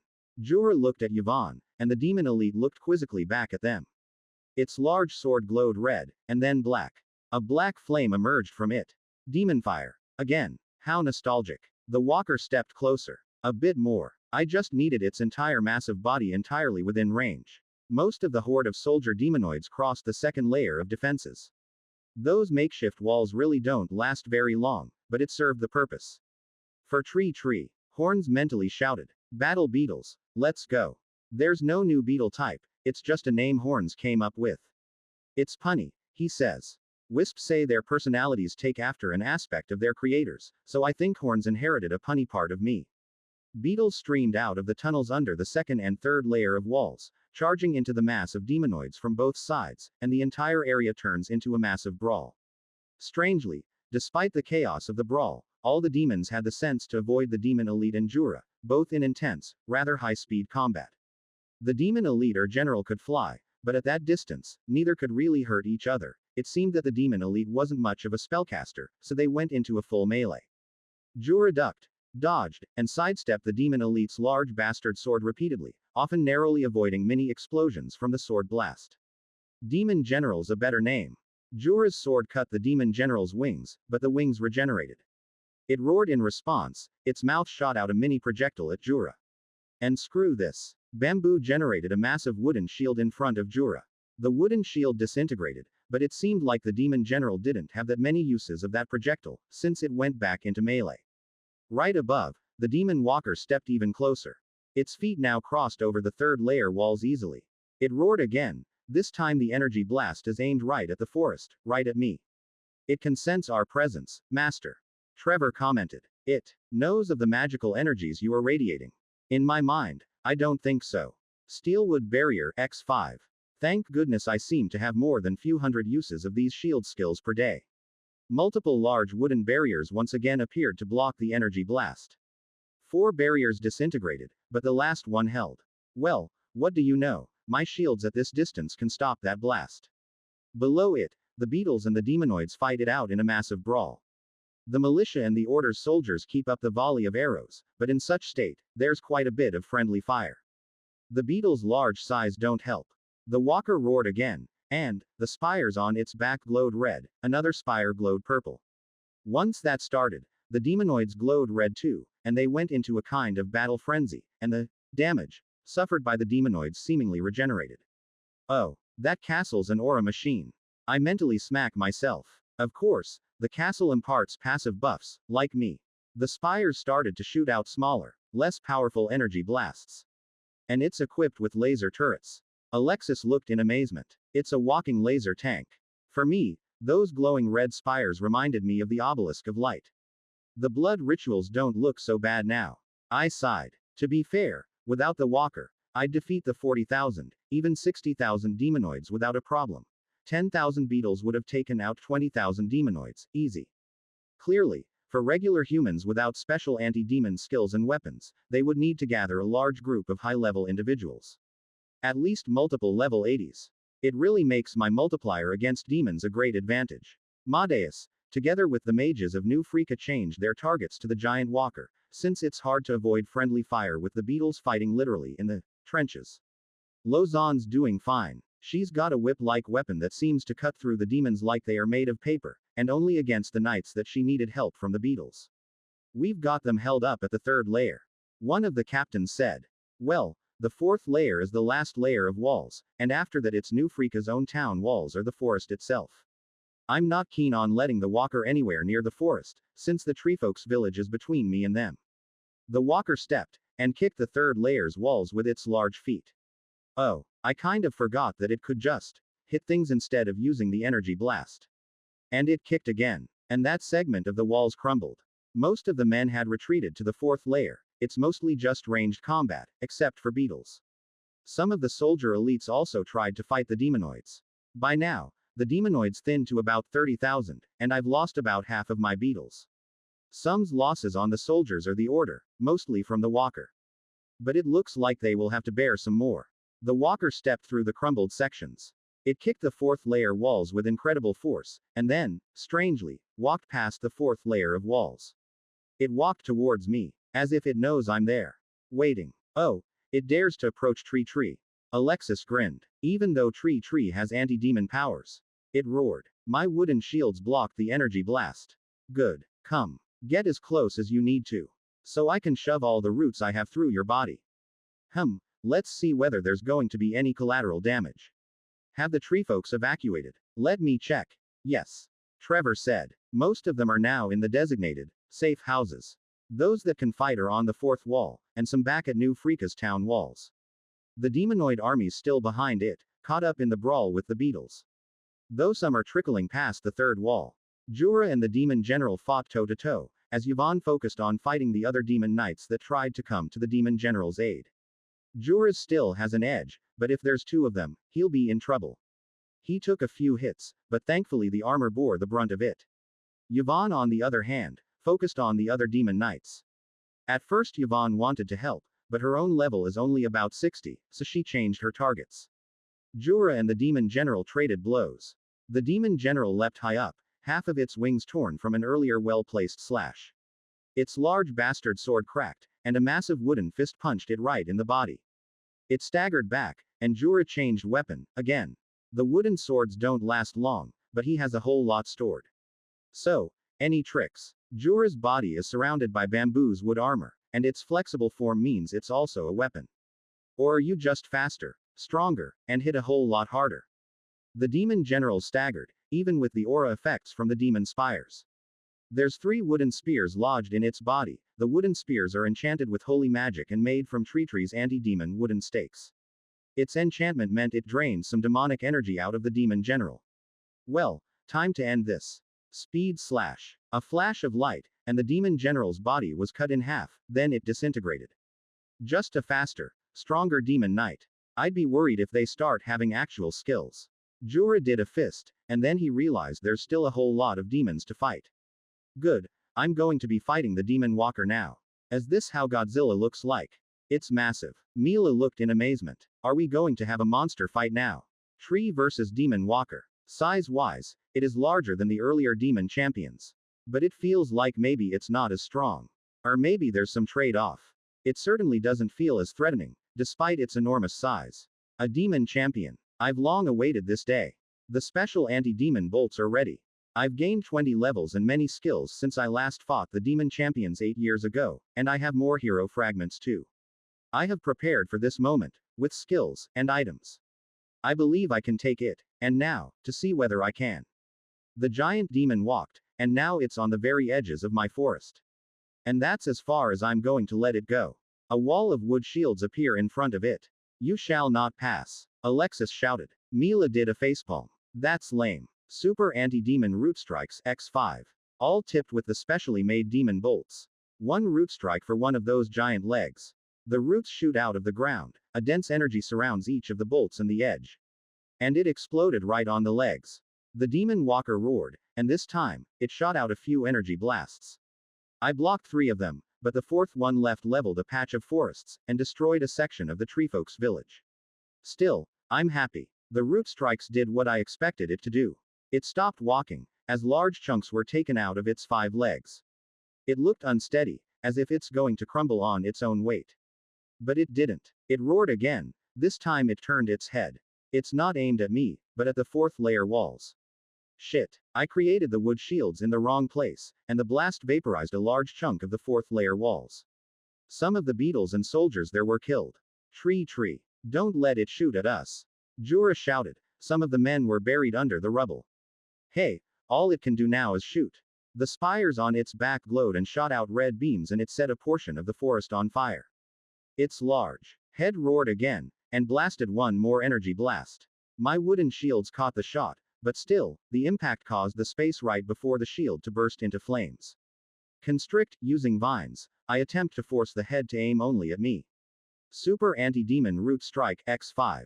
More bolts, and this time, before it could release another round of energy blasts, I took out its 5 feet. The giant crashed into the ground, and with it came a huge shockwave of smoke and dust. But it's not dead yet. the spires on its back still shooting beams. Still, I'm confident. Let's see whether it has any tricks left. Super Anti-Demon Root Strike X5.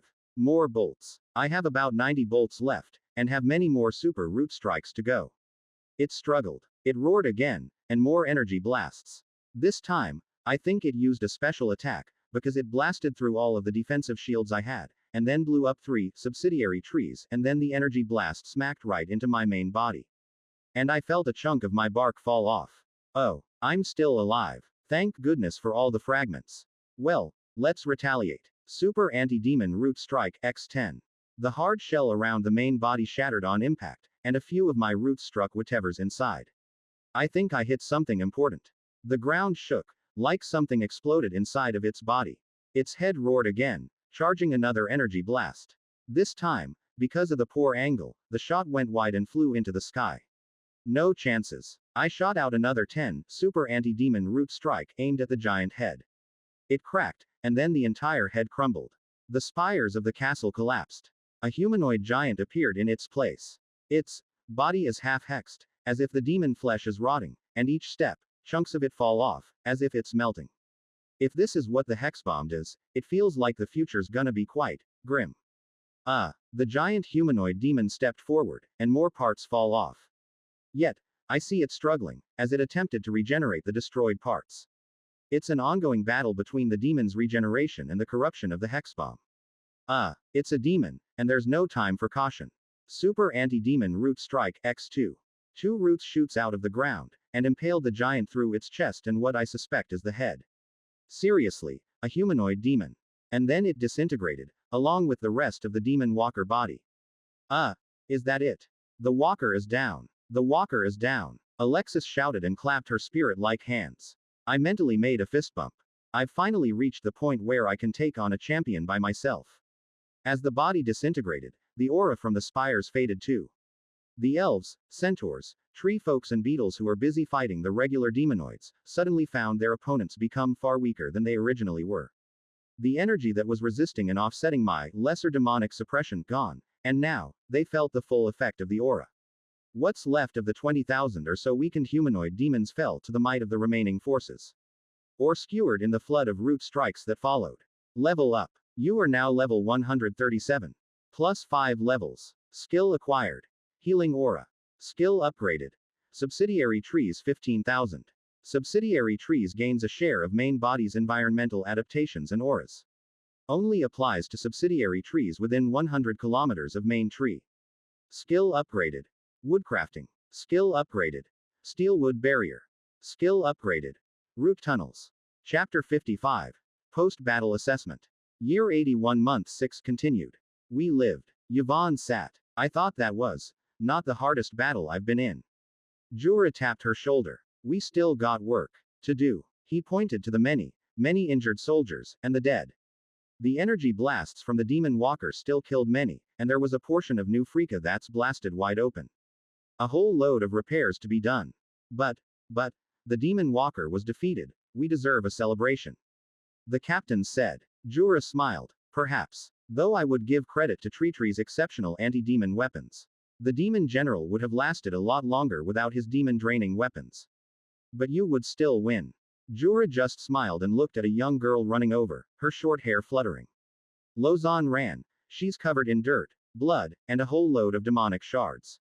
Mostly unhurt. Uncle. She landed right in front of him. I destroyed 87 demons. Good job. Jura smiled and just rubbed her head. Hope you gain a level. I hope I gain many levels. Jura smiled. How is it? Your first true battlefield experience.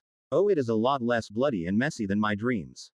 I think TreeTree exaggerated how gory and brutal it is.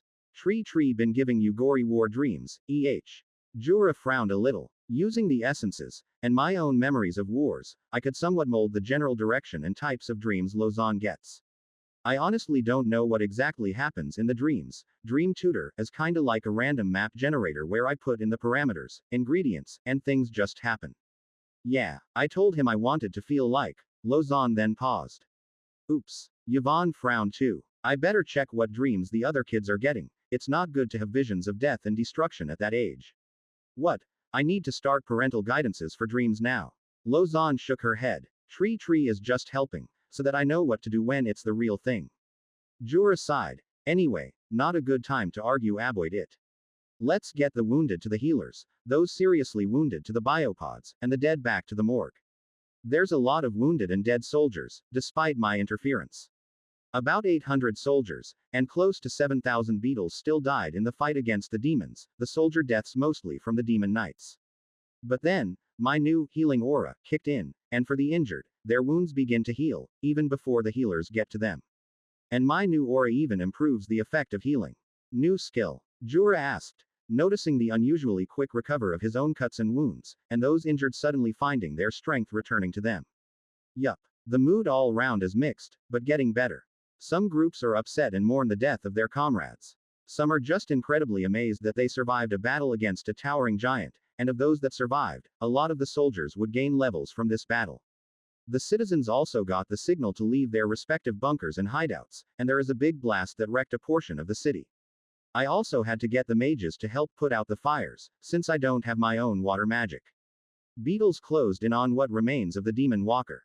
I had a quarantine zone established, and Madeus, our resident wizard, tasked to investigate the remains.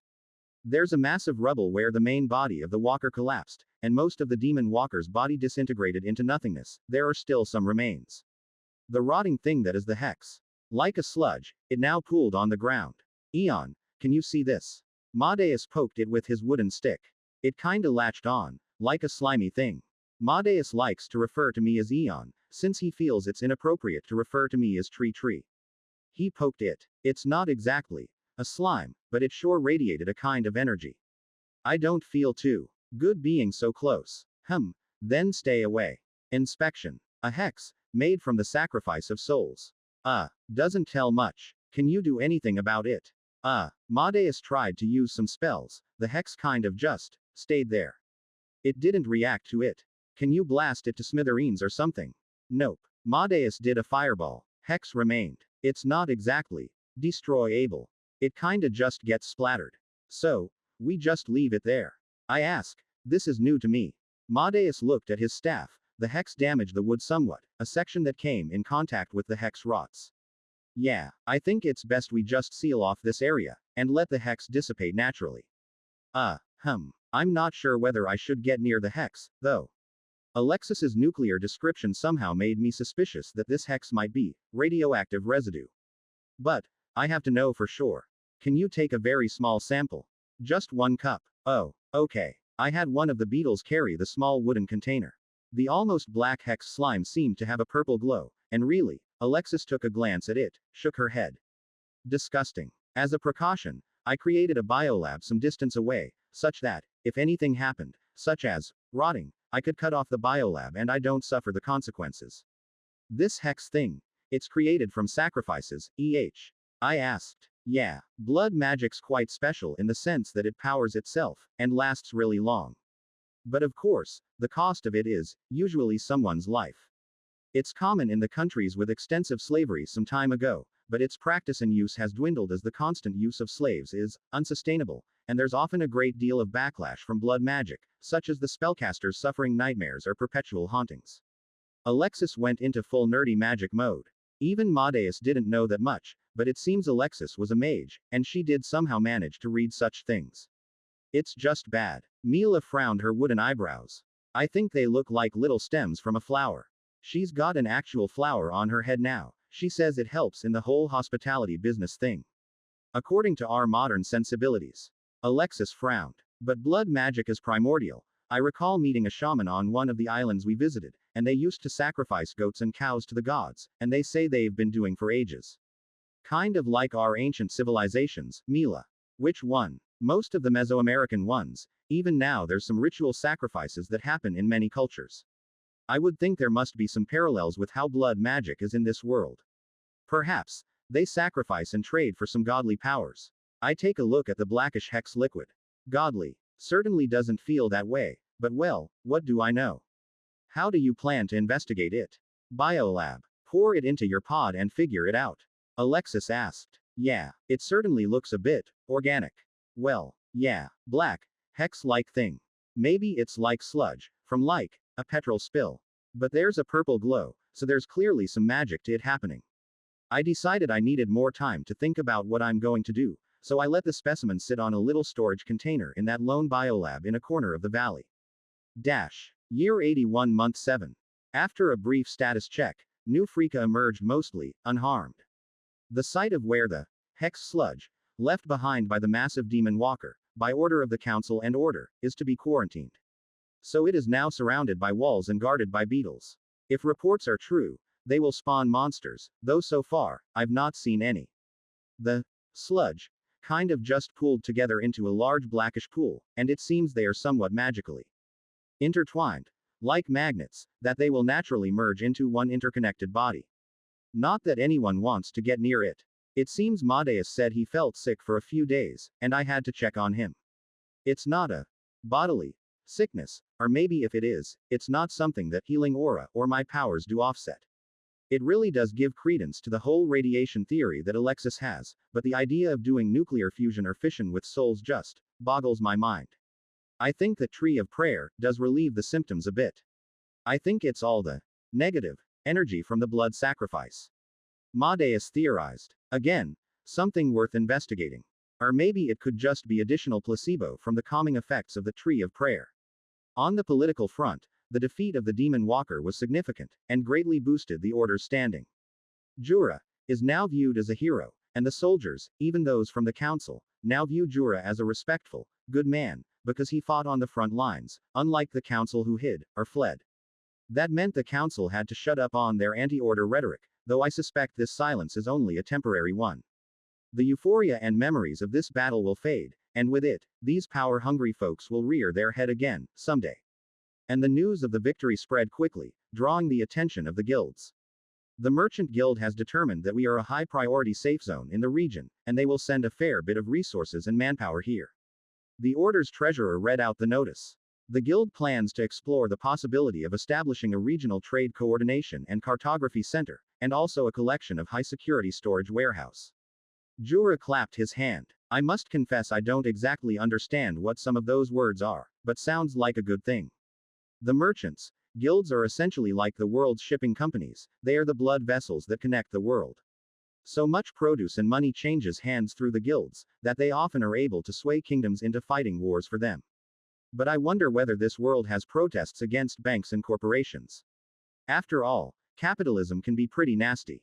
The treasurer nodded. It is. They will be having a proper office here, and an actual merchant prince, or guild trader, rather than just appointed representatives. This is usually followed with the opening of a guild's marketplace and exchange, and the regional contracts department. The council will be approached to discuss the regulations on the markets, once they arrive to survey the location. Jura nodded. Honestly, trade is not his strongest suit, though he has improved. Lofen just smiled. Don't worry, most of us will attend the meetings, and will let you have the summary. The recent battle also made the elves think about the future of their combat forces. We need more combat experience. Lozan looked at Yvonne. The demons are coming. You know it, we know it, everyone knows it. All of us need to have experience. Lozan referred to the rest of the Valthorn, especially the 4 girls from the first batch. Yvonne shook her head. I spoke with TreeTree and Jura, and we're only letting those level 20 to actually join the battle. Until then, the rest of them are staying back. Only one of the girls hit level 20, so she will join the next battle, if there is one. But Lady Yvonne, it doesn't make sense. We gain levels when we participate in battles, holding us back is just taking away our levels. And TreeTree needs high-leveled fighters to fight the high-leveled enemies. I know, but they are too young, and they are not ready. They are not you, Lozan. If they don't get chances, they will never be. Lozan's now 12, so she's got more opinions. I gained 7 levels in that battle. 7. I'm almost level 40 now. By most accounts, she'd be classified as a genius. Wasn't it you that told us that during great battles, explosive leveling happens? Then why are they not given the chance? Yvonne sighed. I get your point. Let me discuss with the rest, perhaps an arrangement depending on what kind of battles. If it's a smaller scale battle, we can consider putting you and the girls on support. Lozan nodded. For me, I do need to expand the Valthorns. It is true that I can't multitask as well as I like, and when I end up focused on the Demon Walker, my ability to coordinate all the other fights on ground had to be delegated to my tree minds, and yet, I needed my skills on hand against the walker. So, I need more high-level fighters. Multiple Jura and Yvonnes, to win such a fight consistently, with minimal casualties. Speaking of casualties, there was a funeral procession for those who fell in battle. It was something one of the officers suggested, something they had from where they came from. A practice of one of the world's southern continental religions, the Ergama, to honor the dead, and the benefits of it is that the dead spirit apparently enchants the surviving soldiers to carry on the fight. The mechanics of how such a magic work is interesting, and as a soul tree that helps the reincarnation and passing on of the fallen spirits, it's educational. Surely they don't have time to do such processions when a demon army is on their doorstep. Alexis wondered, the southern continent is embroiled in massive wars with the demon hordes. According to the merchants, there are 4 demon walkers in that continent alone, and inland trade prices are sky high. I wouldn't know. Well, for us, the procession went on, and we didn't get any blessings. Or at least, nothing I can see for now. It's all business as usual in my soul realm too. People are dying all over the continent to the demon hordes, but thanks to the fall of the demon walker, it seemed the rate of death throughout the entire continent also somewhat dropped. I wonder whether it's a coincidence, or the walker has some kind of continental boost ability. If it does, would the king have some kind of worldwide ability? But anyway, it's still not the end. Now that the demon walker battle is over, I go back to making more demon weapons, and research. The whole shtick with restoring Jura's hand is still ongoing, so, more brutal animal explosion followed, but I'm getting there, I think. I had to get some help in cleaning the room though, since there's a lot of blood splattered everywhere. So I made a quarantine area where the specimen animals remain. And blow up. Lately, it's more like leaking pipes. Like the tail would regrow and then somehow a hole would appear, and blood just keeps dripping out of it. And no amount of healing would fix it because it's a flaw in the soul. In a way, it's like 3D printing. I have to set up the template in the soul, and then the body would heal in accordance to that template. At the same time, I need to make the soul part, using my new tools, in a 3D printing fashion, putting the bits and pieces in, piece by piece. All of this is from a sudden epiphany, when I saw a key duplication contraption one of the new Freaka Smiths had. Essentially, I needed a tool that worked simultaneously, that reads whatever scan results I have, and reproducing it in the Soul Forge. Also, I needed to also build a library of organs that I can use in the future. Kind of like playing Spores, the game. Honestly, I didn't know why it took me so long to figure shit out.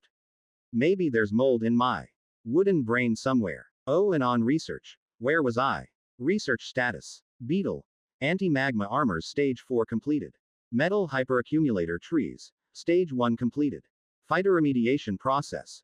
Basic 10 months. Ah yes. I have new accumulator trees.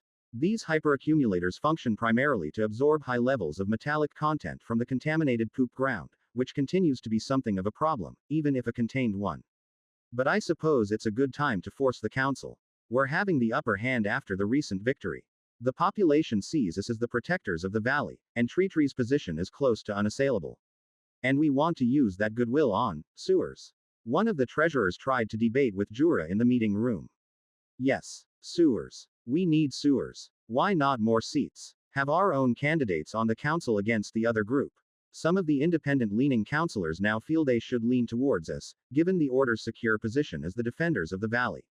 No political power can change that. Jura frowned. Sometimes, the Order's own officers get sucked into politics. Perhaps we need more resources for the Order's military. Jura frowned too. Between me and Jura, both of us generally feel that quantity is unnecessary. I'll need about 3 to 4 months to replenish the beetles, but my beetle army is tough, and for what it's worth, unlimited and expendable. The only drawback is that they can't gain levels, but who cares when I have so many of them? If anything, it's the Valthorns that need to be expanded. There's really no point throwing more fodder at a monster like the Demon General or the Demon Walker.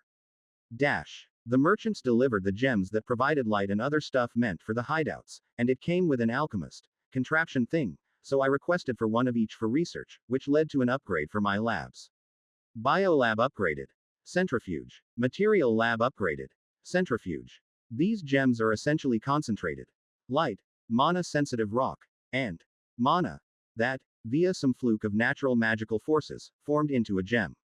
There are apparently artificial variants as well, but these don't last as long as the naturally mined gems. This new centrifuge essentially acts as a concentrator, creating for higher concentrations and enriched versions of ginseng. Okay. It works for more than just ginseng. I meant things, but when I was thinking about the possible uses of this item. Wait. If I need to concentrate ginseng, and concentrating them eventually makes them into gems, that means I should be able to use gems as soul forge components. But I tried that previously.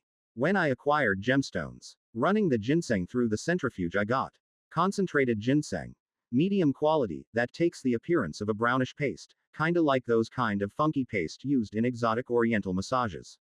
Is this it? Maybe I need to soak it in mana or something. Like how there's a layer of mana on the body. It's really not going anywhere, is it? Again. Jura asked. Well, he's busy. There's still a lot of demonic movements to keep track of. It's been a year since the rifts opened, so the Demon King should appear soon. No, I just wanted to test something out. Infusing ginseng into Jura's soul using the soul forge took about an hour, strangely easy. Ginseng infusion successful. How do you feel? Nothing. Did you do anything? Jura woke up from the quick nap. Or maybe not yet. Maybe it takes a while. Year 81 month 8. Will the council grant us rights to grant us refuge, rights to purchase land and build a mansion? A royal envoy from a nearby nation of Rajasthan came, with gifts and money. They were not the only one. Well, what's happening was quite simple. The royalties of the nearby nation, now that they realized I could fend off a demon walker, want to set up a refuge. Essentially, they will buy land, build a small palace where their family can hide. Although the kings usually do not leave, there are some weird rules about kings' powers being related to being present in their kingdoms. These kings want to protect their offspring and successors by sending them away to a safe house. Kind of like what Madoi's allies did. But they want exemptions, special treatment, and the ability to rule over their own properties. Which is absolutely ridiculous. It's politically advantageous for us to accept. But if we do, we must be prepared to accept most of them, except those who have crossed us. A counselor said. A delegation from the council, and the envoys came to present the case. The council, being the usual politicians, would like to agree. But Jura said, this is a decision for Eon. It is his protection to give, not us.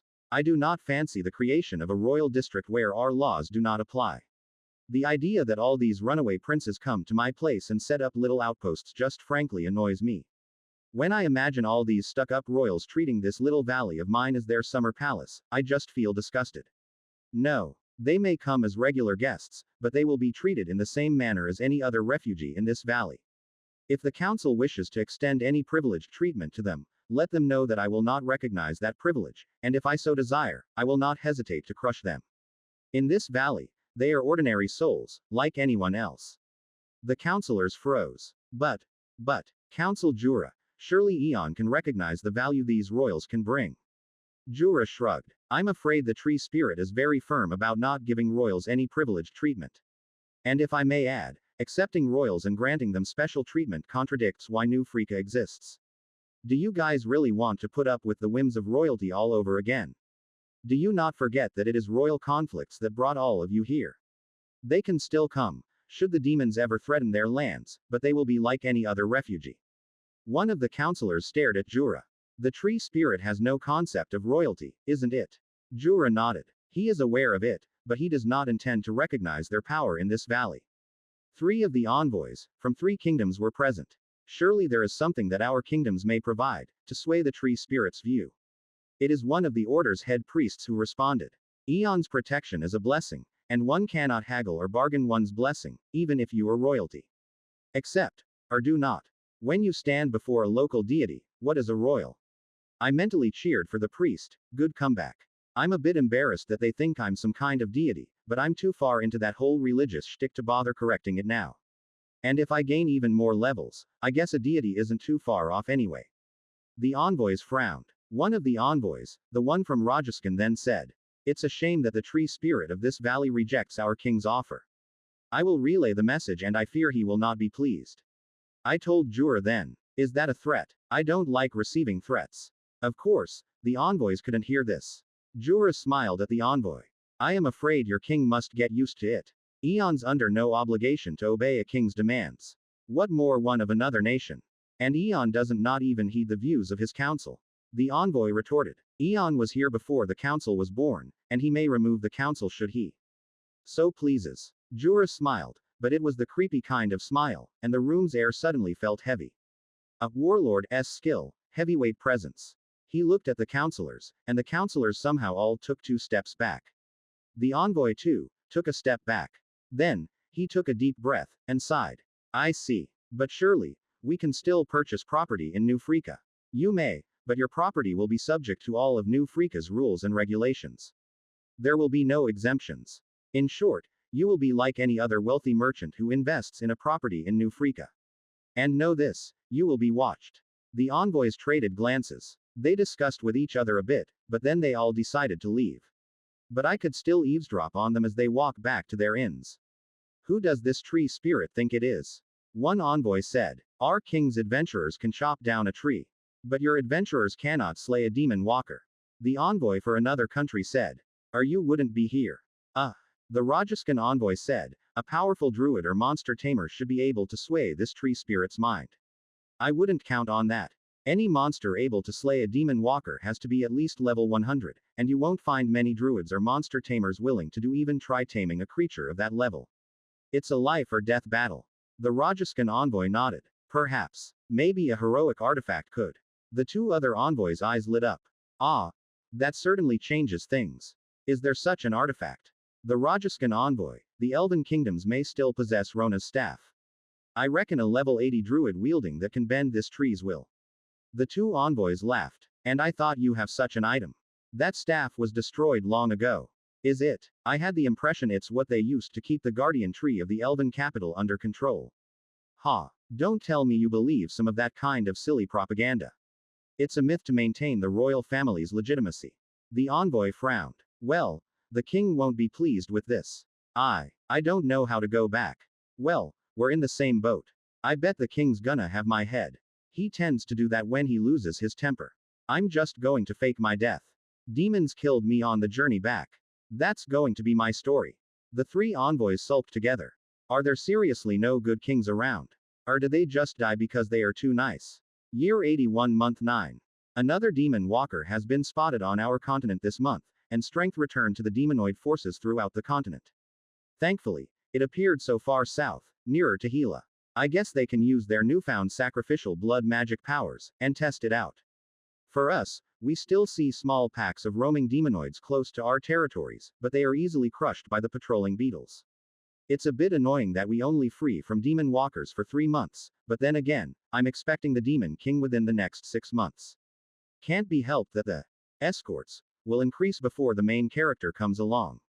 Let's just hope it appears on the southern continent, where there are now 6 demon walkers. The nations in the south manage to kill one using the blood magic, but it takes more than 1 shot to slay the demon walkers. So, it's really quite a miserable battlefield, the southern continent. I heard from Jura that they've sent all sorts of requests for assistance. Ah, too bad for them, that's their problem. For now, I focus on rebuilding my stockpile of anti-demon bolts. Chapter 56. Treelevator. Year 81 Month 10. Winter arrived early. Apparently something to do with moon movements. According to Madeus, every 30 to 32 years or so the moons change position and somehow cause this world's winter to last a month longer. Not sure how that actually works, and why, or whether it's magic. And fun fact about the world, nobody can agree on how many moons there are. Some say 3, some say 4, some say 10. The night sky, even with magic, sometimes reveal odd moons that only appear every now and then. Ellipticals moons. Alexis said. She's been sky gazing almost every day. She's even got a telescope recently. I suspect some of them have century-long orbits. That's like crazy. Mila's quite into the moon and star stuff too, but mostly for astrological sign stuff. Some of her guests enjoy that kind of service. I thought even the biggest planets from our world orbits the sun in a few years. How can something orbit a small planet so slowly? Or they could just be comets. Not strange for them to mistake comets for moons. Comets have crazy orbits. Could just be magic. Well, that's my view. I mean, there's really no reason why the astronomical rules that apply from one world should carry over into another world. The forces acting on interstellar objects could be different. Maybe there's like a 5th magic force, or maybe dark matter in this world comprise of ether or star mana. Weird shit like that. True. Alexis sighed. TreeTree, how high can you grow? Why? And that was a weird off-tangent comment. I wonder whether it's possible for you to grow until, well, space. Like a space elevator. Or maybe you could be like a super tall viewing gallery and observation tower. That's going to be absurdly high. I said. No way. Well, the required height of a space elevator is dependent on rotational spin and planetary gravity. No, unless I have some kind of magical item or object that creates some kind of levitation effect, such that it functions as a counterweight. I doubt it. I recall Earth's space elevator needed to be like 35,000 kilometers high. How could a tree ever grow that tall? Unless there's some really wonky magic.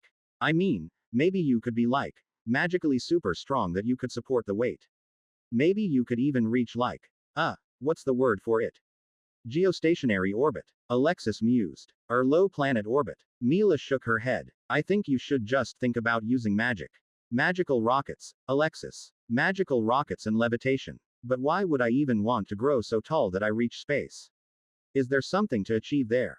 Fruit satellites. Or would star mana harvesting be far more efficient because of the altitude and exposure to direct star light? Or more solar power? Seriously, growing so tall just sounds like Jack and the Beanstalk. Unless, maybe ancient space elevators are how stories of world trees come around.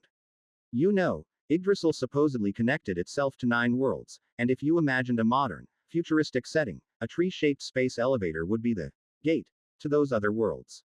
Alexis said. Oh wait, do you want me to explain what all those words are? Yeah, and Alexis went on about space elevators, Yggdrasil, and stuff like that. I sort of recall the story. It's a fascinating thought, but I suppose there are magical alternatives to a tree that grows into space. And why would I want to go to space? A tree cannot into space. Or can it? Anyway, enough about space, and winter, and moons. Demon battles intensified throughout the world, refugee movements increased, and news of death, destruction, glory, and victories flood the merchant channels. And that Gila country was crazy enough to actually use the blood sacrifice again. And I think Gila used 3 rounds of that blood sacrifice ritual. Because my sensors detected 3 surges of magic. But it didn't kill the walker. Though it did somewhat disable it. News reports 2 of the hex bombs hit the walker's legs, and so the walker's unable to move. Still, that didn't bring an end to the intense fighting, as the walker did what it could, which was to spawn demonoids and flood the area with them. So, it kinda sucks, because the walker's a walking demon hive. It just vomits out demonoids when it doesn't move. And thanks to the merchants, there's increasing awareness that the demonic camps are all hives as well, constantly spawning demonoids, and taking them down would be key to reducing their threat.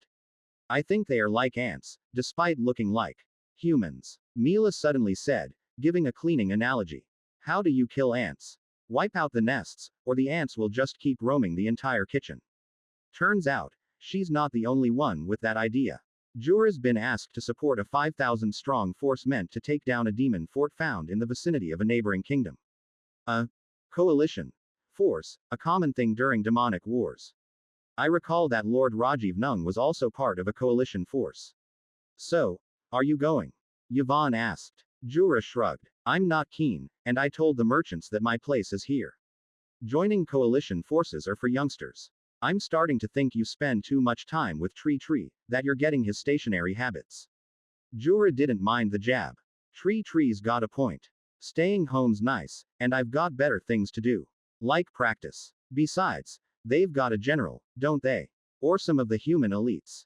They don't need me. Yvonne sneered. They'll be fine. I don't quite trust this coalition force anyway. Jura felt these coalitions generally had ulterior motives, like getting a good sense of what his strengths are, and so on. I think that's his diplomatic sense tingling. Hey, Yvonne's not exactly trusting of them either. Merchants probably just want to clear that base for a trade route. It is between this side of the city and the other, and they can't be using their airships all the time. The coalition is partly funded by the merchants, and they will handle the logistics, supply and also provide reimbursement. Forces from various kingdoms would join, usually the lower ranked ones. Battles are a good chance to gain levels, and usually such coalition forces try not to take on challenging opponents, due to the political fallout from a failed coalition attack. Throughout the world there are multiple such coalitions, many based on century-old treaties for mutual protection, or ancient commitments with temples and religions. But they will insist on someone, and the council will look to us to volunteer someone. Madeus, who's also in the meeting, responded. He's not keen either, and like Jura, he'd prefer if he could just study and conduct magic research all day. I'll ask one of the captains to volunteer, then.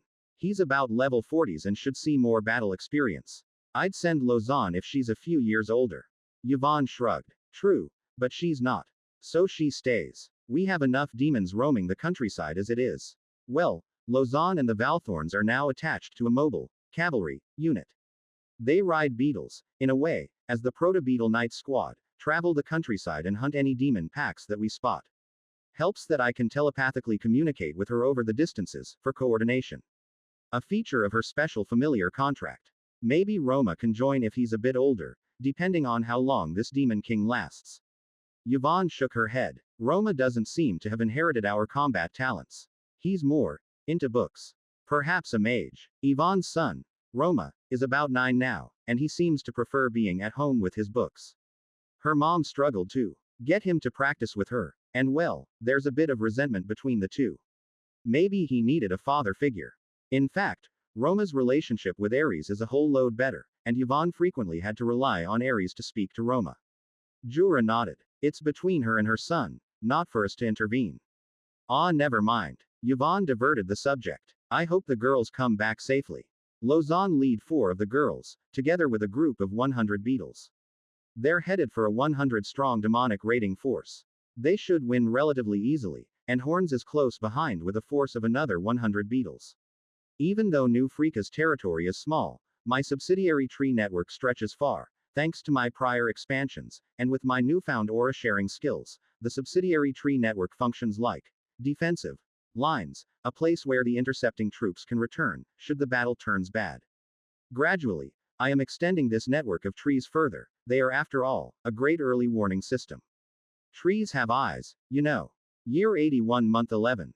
Wars, wars, wars. Battles and battles, seemingly endless ones. So much, that my soul realm is filled with the souls of the recently departed. My soul harvesters are busy. Battlefield after battlefield they visit, and each trip, they bring back more souls. Even as the cold began to sweep through the continent, the demons do not stop fighting. And so, the defenders are forced into battle even when they do not wish it. I feel a little bad, being safe and warm here. One of the captains joked. The other one was out, as part of the merchant coalition force. Madeus laughed, and then he sipped on his ginger tea. The group decided to have something a bit more cozy, so they brewed a few pots of fruit tea, ginger tea, garlic tea, and snacks. Mainly some fried potatoes, chips, fries. One of Mila's kitchen projects was to recreate potato fries, because part of the global domination plans involved being a chain restaurant, like McDonald's. So she had to have fries. Wesley and our priests sat around the meeting room too.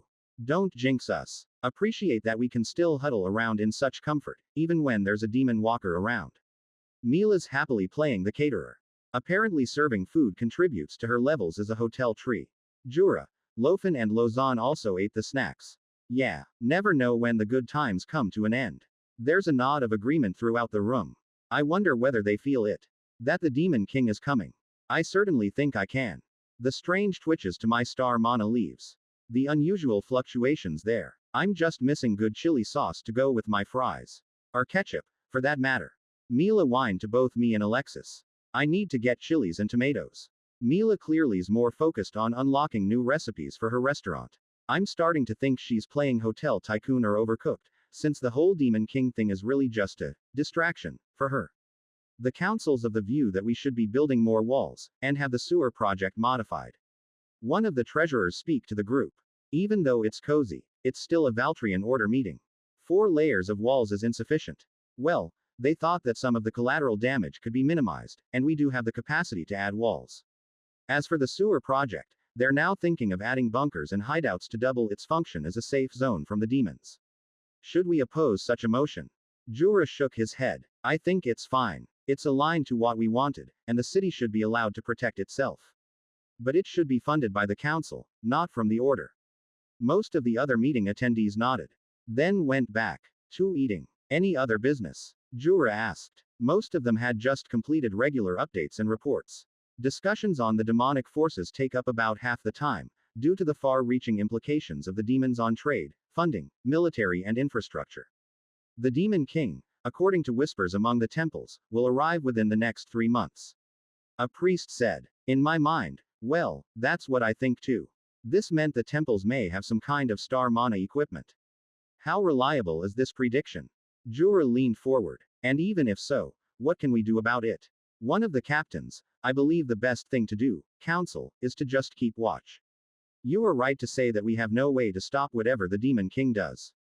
Be on the lookout, and move out of its way. Agreed. Jura nodded. I think it's probably the best decision as well. I'm personally more interested in when the heroes will arrive, what powers do they have, and how can we spot them? So that we can stay out of their way. We don't like heroes. Mila asked. The crowd here doesn't know her true identity as a former reincarnated hero. If they are not humans, I will like them. A captain said. Else these stupid heroes will buy into the propaganda the royals feed them and treat us non-humans as enemies, once the war is over. Mila did not reply. I think she's trying to remember what the other kings and royalties have said to her in the past. She deftly served a plate of fried potatoes to one of the priests. Thankfully all the previous generation heroes died with the Demon King. It was a priest that said it. The post-war political jostling is usually terrible. Heroes who see it as their duty from the gods to correct all that is wrong in this world. Mila stopped. She sighed. Yvonne, who was invited for the food, nodded.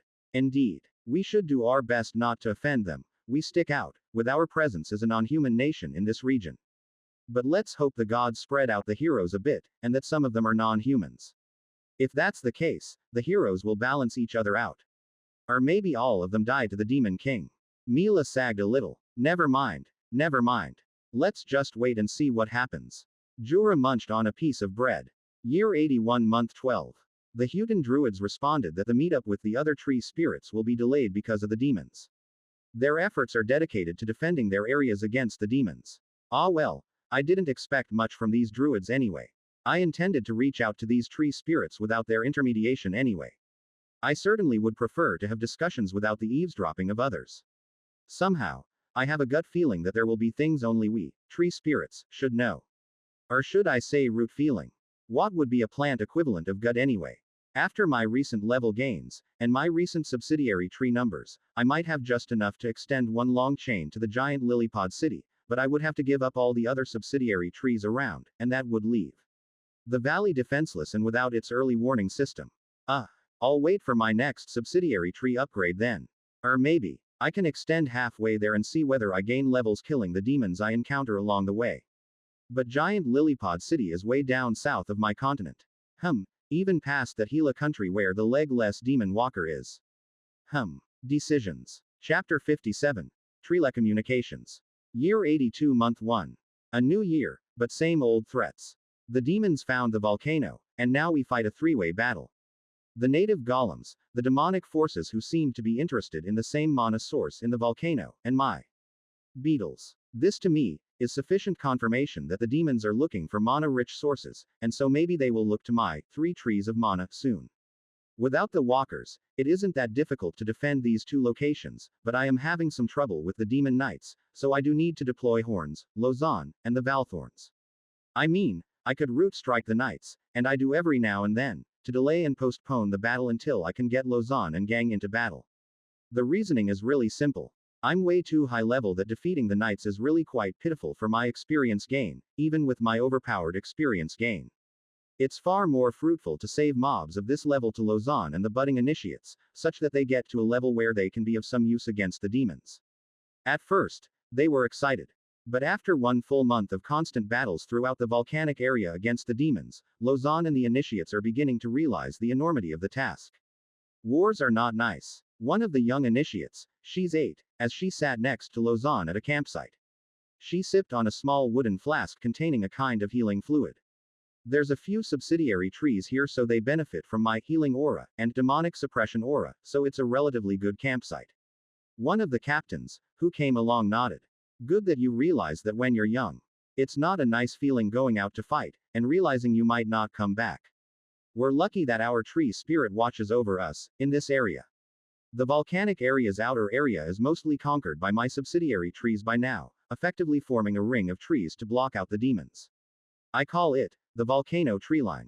That didn't stop the demons from trying to break through, occasionally with 500-1,000 strong forces. Lausanne sighed. She massaged her left shoulder.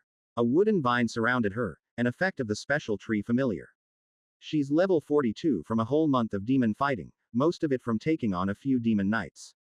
Doing it every day is quite different from fighting occasionally. The captain smiled. You may be a genius, Lady Lausanne, but fighting daily is a reality for most common soldiers and guards in small villages. There was a group of soldiers who also came along. It didn't look good to leave the fighting to young kids. She nodded. Jura did tell her stories of the past. When Frika was still the village of Frika, the men frequently patrolled the woods to defeat monsters. But still, nothing beats the experience of active duty, to know what it's like. If only we can stop this for good. The captain smiled and patted Lausanne on her lean shoulder. Honestly, New Frika has it good. The protection of the Eons beetles meant we soldiers can fight more carefully, and less frequently. Lausanne twirled her right hand, and the vine formed itself into a spear. Ah, let's not have this talk. She twirled her fingers again, and the spear unmade itself into a vine, and then into a wooden sword. This is one of her daily practice routines, to hone her mastery over the flexible vines from the special familiar. She would alternate the vine's forms: a spear, a sword, a whip, a lasso, a bow. The rest of the initiates watched. To them, it's a bit like a magic trick. They would rest for an hour, before continuing their journey home. Thankfully, the beetle army carried them. A few of the beetles have things resembling seats, and since each beetle is about the size of a large rhino, about 2 to 3 could fit on each beetle. Except for one of the centaur Valthorns. She's one of the younger Valthorns, from the second batch, but centaurs tend to be bigger and larger despite having similar ages. She would gallop next to the beetles, and her stamina is pretty good. The soldiers who return to relieved family members, happy to see their family returning safe. The Valthorns would mostly be greeted by the ladies of their orphanage. The orphanage is frankly overloaded. The number of kids aged 3 to 13 is close to 1,100, and Lofen and Bell are tasked with supervising the expansion of 2 additional buildings. The population is generally supportive of the orphanage, so there really wasn't any challenge in terms of funding or land, though the politicians see it like a private military academy, given the extensive combat training in their curriculum, so according to my people watcher Ivy, there are little pockets of discontent. In fact, the expansion of the orphanage meant about 30% of the order's budget is now used to fund the charitable segment. Both the death services, orphanage, and birth gifts all do not generate money. One of the priests suggested tithes, or donations, but I shot down the idea. I feel if people start giving money to priests, that's going to just send us into a downward spiral of corruption. So no, I insist on the priests being paid a salary, and no donations or tithes. Instead, the order has to do work for money. We run a vegetable market, food market, and herbs market. Herbal soup. Herbal soup. Well, there's actually a lesser variant of ginseng, grown by our herbalist. It doesn't have the full effect of the ginseng plant, and this variant's boost is temporary. We thought of using the term ginseng, but then that might ruin the branding of the real ginseng plant, so decided for just plain old herbal root soup. Ginger tea. Ginger tea. An employee of the order shouted. Flavored olives, oranges, cotton, and clothes. Yeah, a market. I thought of having a more upmarket feel to the premises, but somehow it just organically transformed into this chaotic mess of a market that wouldn't feel out of place in any Asian or Middle Eastern metropolis. I wonder whether this is what the grand bazaars of Baghdad would be like. I would usually tune out the shouting match in the markets. There's only so many times you can bear a middle-aged lady repeatedly shouting, potatoes for sale, potatoes for sale. Listen to it for too long. I find that those words end up repeating in my thoughts too. Thank goodness, like the Rootnet, I can tune out all these chatter. But Ivy likes the market. She says the gossip in the markets is her top 5 ways of getting information. The things ladies share with each other while haggling over carrots and tomatoes is quite interesting. 95% made up, by the way, but still, that 5% is worth it. Oh, and the bigger orphanage kids are usually tasked with security. If there weren't in the orphanage, they'd be the ones stealing. I thought it's a good way to deter the food thieves, and you know, it takes a thief to catch a thief. Until we got some rather interesting comments from the general populace. Why can't we just give our surplus away? Can we just run charity kitchens for the poor and hungry? The council already does have some kind of community kitchen, a legacy of the New Freakan's origins as refugees. The generation that came and survived the move to New Freaka generally appreciate the community kitchen. Never mind. I decided to just stick to the plan. The little tree of prayer shipped to Ransala has safely arrived and planted in a small public garden. A rarity in Ransala, from what I hear. Sadly, because it's way too far from any of my other subsidiary trees, it is not connected by root to the rest of the rootnet, so I can't really communicate with that tree. All I know is, it lives, and it's there in that little garden. Somewhere. My rootnet needs to get some kind of wide area network service. I mean, do we have like 4G transmission trees? Or wide area network? Nothing much I could do, except to find a way to extend my roots into that area of town, so for now, I hope that tree of prayer is well taken care of. It'll take a few generations of rootnet upgrades before I'll get there. In a way, my network of trees is essentially a subterranean cable line, kind of like those subsea fiber optic cables that cross oceans to form my homeworld's internet. Of course, the scale of my rootnet is minuscule in comparison, but I'd like to think, with all the research and advancements I'm doing, I'm like a precursor to DARPA, and my rootnet's like Root ARPANET. So, I'm TARPA, Trees Advanced Research Projects. Wait, isn't that TARP? TARPANET. Never mind. That's horrible. I mentally told myself that set of names is to be forever banished from existence. Year 82 Month 2. Demon King Sabnok has arrived. The news came like a wave. An actual energy wave swept through the world, coming from all directions. I felt it, and I'm sure everyone felt it too. But, the wave stayed, like some kind of background disturbance. Buzzing. Like white noise from a radio. Jura gathered all the leaders. What's going on? We don't know. None of my message spells are working. Madeus looked afraid. It seemed like the Demon King has somehow managed to interrupt all long-range communication spells. I tried to check on my beetles. And got no response. I lost contact with all the beetles that wander too far off from my subsidiary trees. Immediately, I ordered all beetles to stay close to my subsidiary trees. Lozanne's out on patrol. I spoke to Jura. Looks like here, near my main tree it still functions. I can't contact her. We'll have to do it the non-magical way. Couriers, messengers, escorts. Jura looked, and the captains ran out to summon as many couriers and messengers they could get. Madeus sat. There's another mage I rarely see next to him. This has never happened. Well, times have changed. Certainly, this new Demon King seems to try rather exotic strategies. I wonder whether he's a reincarnator. That would be something very, very scary to think about. In the past, dedicated couriers, messengers, or even scouts used to travel long distances to deliver highly classified messages, before the encrypted magical means of communication were invented by one of the heroes a few generations back. These days, diplomats and merchants take over the role of official documentations and treaties, and the magical encrypted messages are the mode of communication for discussions. Magical obsolescence, I suppose. But I suppose a return to the analog ways has its interests. What do we know? Jura sent out the couriers and messengers to all the nearby kingdoms, requesting for status updates. A new set of magical seals were made, to facilitate these sort of letters and messages. The merchants was the first to quickly summarize the effects of the Demon King. It seemed they managed to retain some form of communication network throughout the continent, though their intercontinental networks are now broken. Message spells are unreliable at 10 kilometers. High-tier communication spells are unreliable at 30 kilometers. Warnings on summons. Magically controlled monsters have a chance to break their servant-master link at a distance of 500 meters to 5 kilometers, depending on the type. All my subsidiary trees are still in contact. Rootnet is still online. Message integrity decays at 5 kilometers onwards. Merchants Guild is still experimenting with supercharging magical messages. The message spell is essentially the communication backbone of the present society. War, commerce, and trade all rely on it. A message spell is essentially a message wrapped up into a magical container and sent like an invisible letter, where it then arrives at the other side as a letter. It is possible to secure the packet by way of encryption codes, and similarly, it is possible to intercept them as they pass through. All message spells travel along corridors high up in the sky, known as the aurora currents. These currents help to reduce the mana load required to travel long distances, as the aurora currents have a positive, recharging effect on these message packets. Apparently, and this is also something that is debated, the Aurora currents were created by some heroes a long time ago, to facilitate their anti-demon efforts. Someday, it's made by the gods, because why else would the currents be so convenient?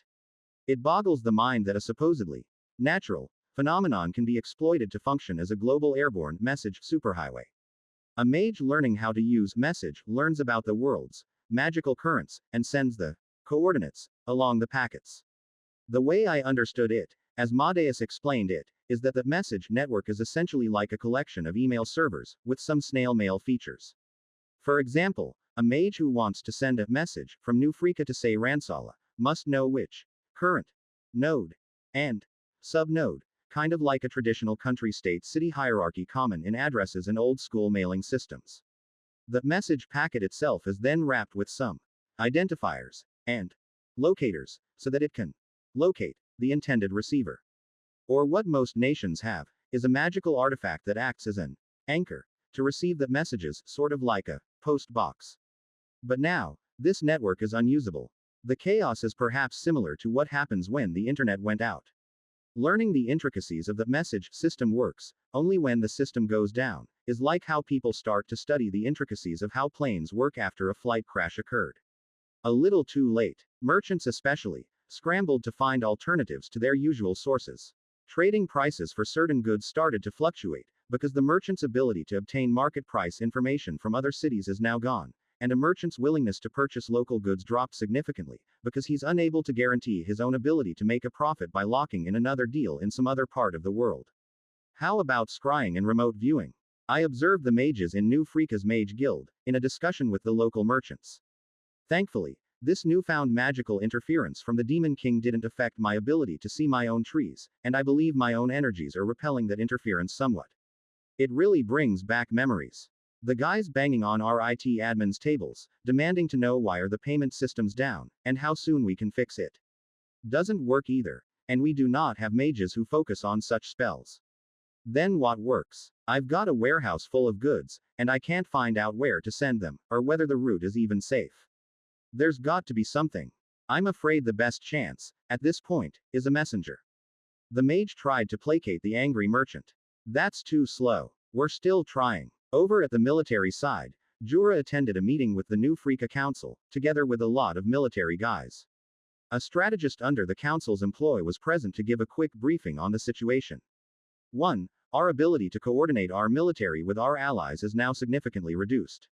2. Our ability to locate the Demon King and Demon Walkers, on a close to real-time basis is also almost gone. This meant the blood sacrifice spells used to bombard the Demon Walkers is effectively useless. Ah, shit. That is a bad thing.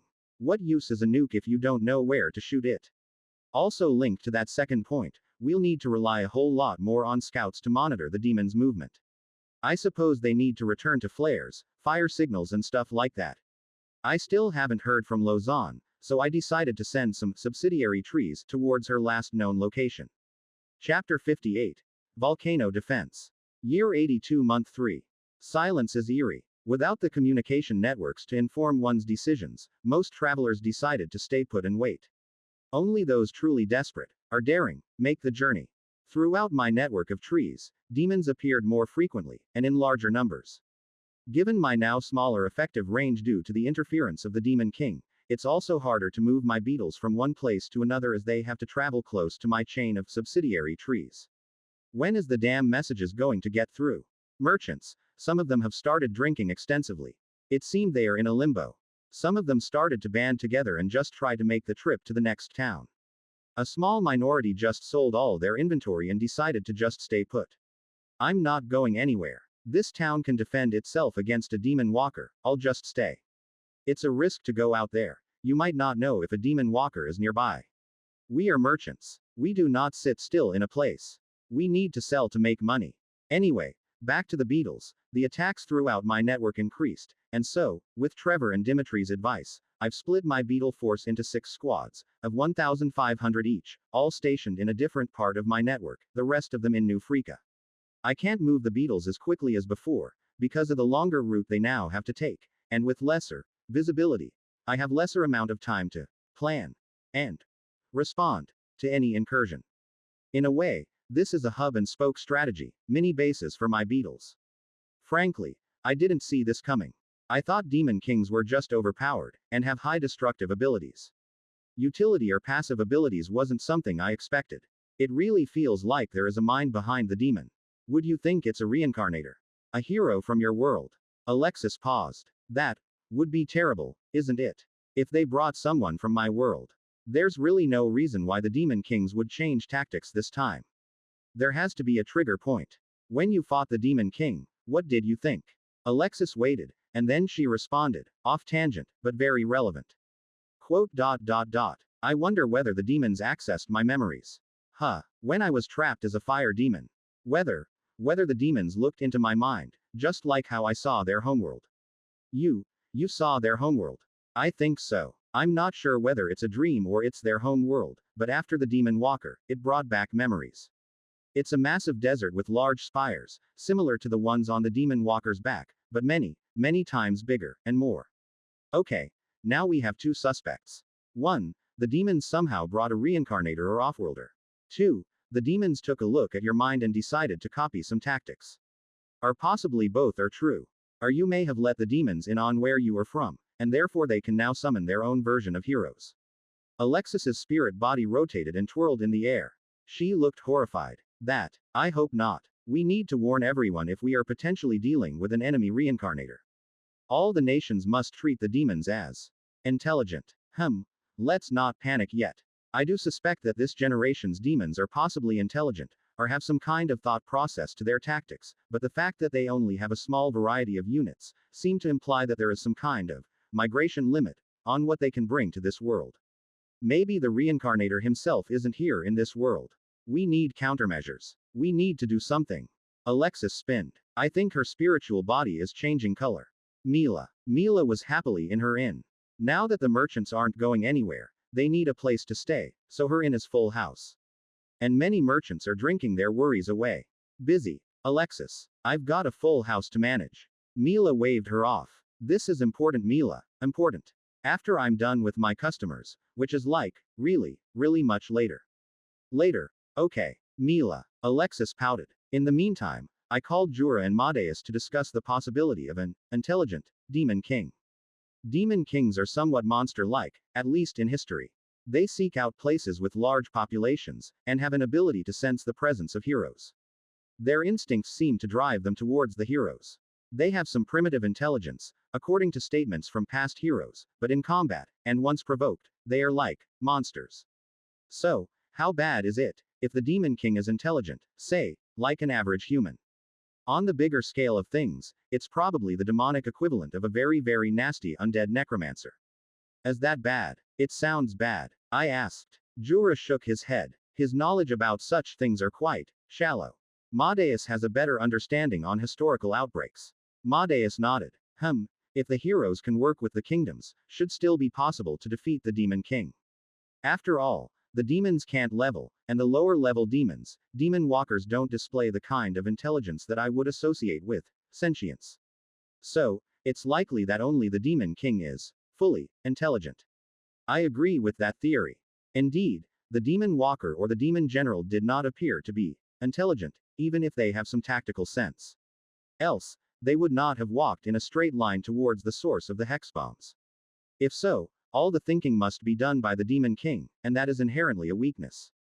Jura and Madeus looked at the map. There's nothing on it, now that we have no data on the demons. Jura shrugged. Nothing actually changed, isn't it? The heroes still have a demon king to slay, it just meant the process is harder for them. For the rest of us, the demon king will continue to wreak havoc. Our preparations just need to continue. True. Alexis, on the other hand. We need to send letters to all the kingdoms. The threat of the demons should be higher. That achieves nothing. For kingdoms already fighting for their survival, such as those in the southern continents, the demons are already their number one threat. For those currently safe, all of them are preparing. By now, no one is treating the demon king lightly. I believe many other strategists and kings must have come to the same conclusion as we did, that this demon king is sentient and intelligent. Alexis pouted. Our best course of action is hunker down and prepare for war. And pray the demon king isn't on our continent. As for you, what have you got from all your research? Can you research how to counteract or offset this demonic interference, so that we can restore the communication with all our neighbors? Quote. I will get started. Lausanne came back at the end of the month. They have been forced into hiding, to avoid the roaming demons. With the beetles asleep, they do not have the numbers to take the demons in a fight, so their progress home was super slow. Lofen was delighted to see her daughter again, and gave her a big hug. Happy to see you too, Mom. Lofen was worried sick, even if she put on a strong face in front of others. We need to stick closer to the trees from now on. Jura was relieved, of course. Lausanne wasn't alone, her squad had 20 others. Luckily, none of them died. Avoiding battle is a good choice. Year 82 Month 4. When will the heroes be summoned? Usually 6 months to a year after the Demon King. Maybe less. I hope it's less. If the Demon King is smart, he should expand as fast as he could and crush all the allied kingdoms. That way, the heroes have less support, the kingdoms stand no chance against a creature like the Demon King. If he is truly intelligent, he will use this head start to cement his position. Eon. A demon army in the distance. I spotted it too, they seem to employ a scorched earth strategy and are headed for the volcano. New Freaka won't deploy itself, but I will have to defend the volcano. After the Demon Walker battle, I have 15,000 subsidiary trees, about a third of which are beetle nests. Each tree, with horns upgrades, is home to 5 beetles, so I have a total beetle force of 25,000. I am literally a one-tree beetle army, but I have to spread this force throughout my network. 7,000 is at home, in the valley is its defensive force, and I lost about 4,000 beetles as various smaller skirmishes in the past months. That leaves 14,000, of which spread into the 6 1,500 squads, give or take a few hundred. 20,000 demons. There are already 1,500 beetles stationed in that segment of my tree network. The rest of my beetles, the 7,000 stationed at home, will take about 5 days to get there. It's a battle away from my main tree. Not my ideal battleground. They are headed for the volcanic area. The order captains are surprised, of course.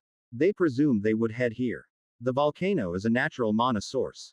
A difficult one to work with, but a mana source. We must defend it, else we will have a demon factory as our neighbor. I told the order, and Jura relayed the message to a clearly spooked New Freakin council. The councilors are afraid, so the councilors all summon their local supporters for views. Some of them want to participate, they see why it should be defended. Some prefer to wait and hold a defensive line here, in the valley.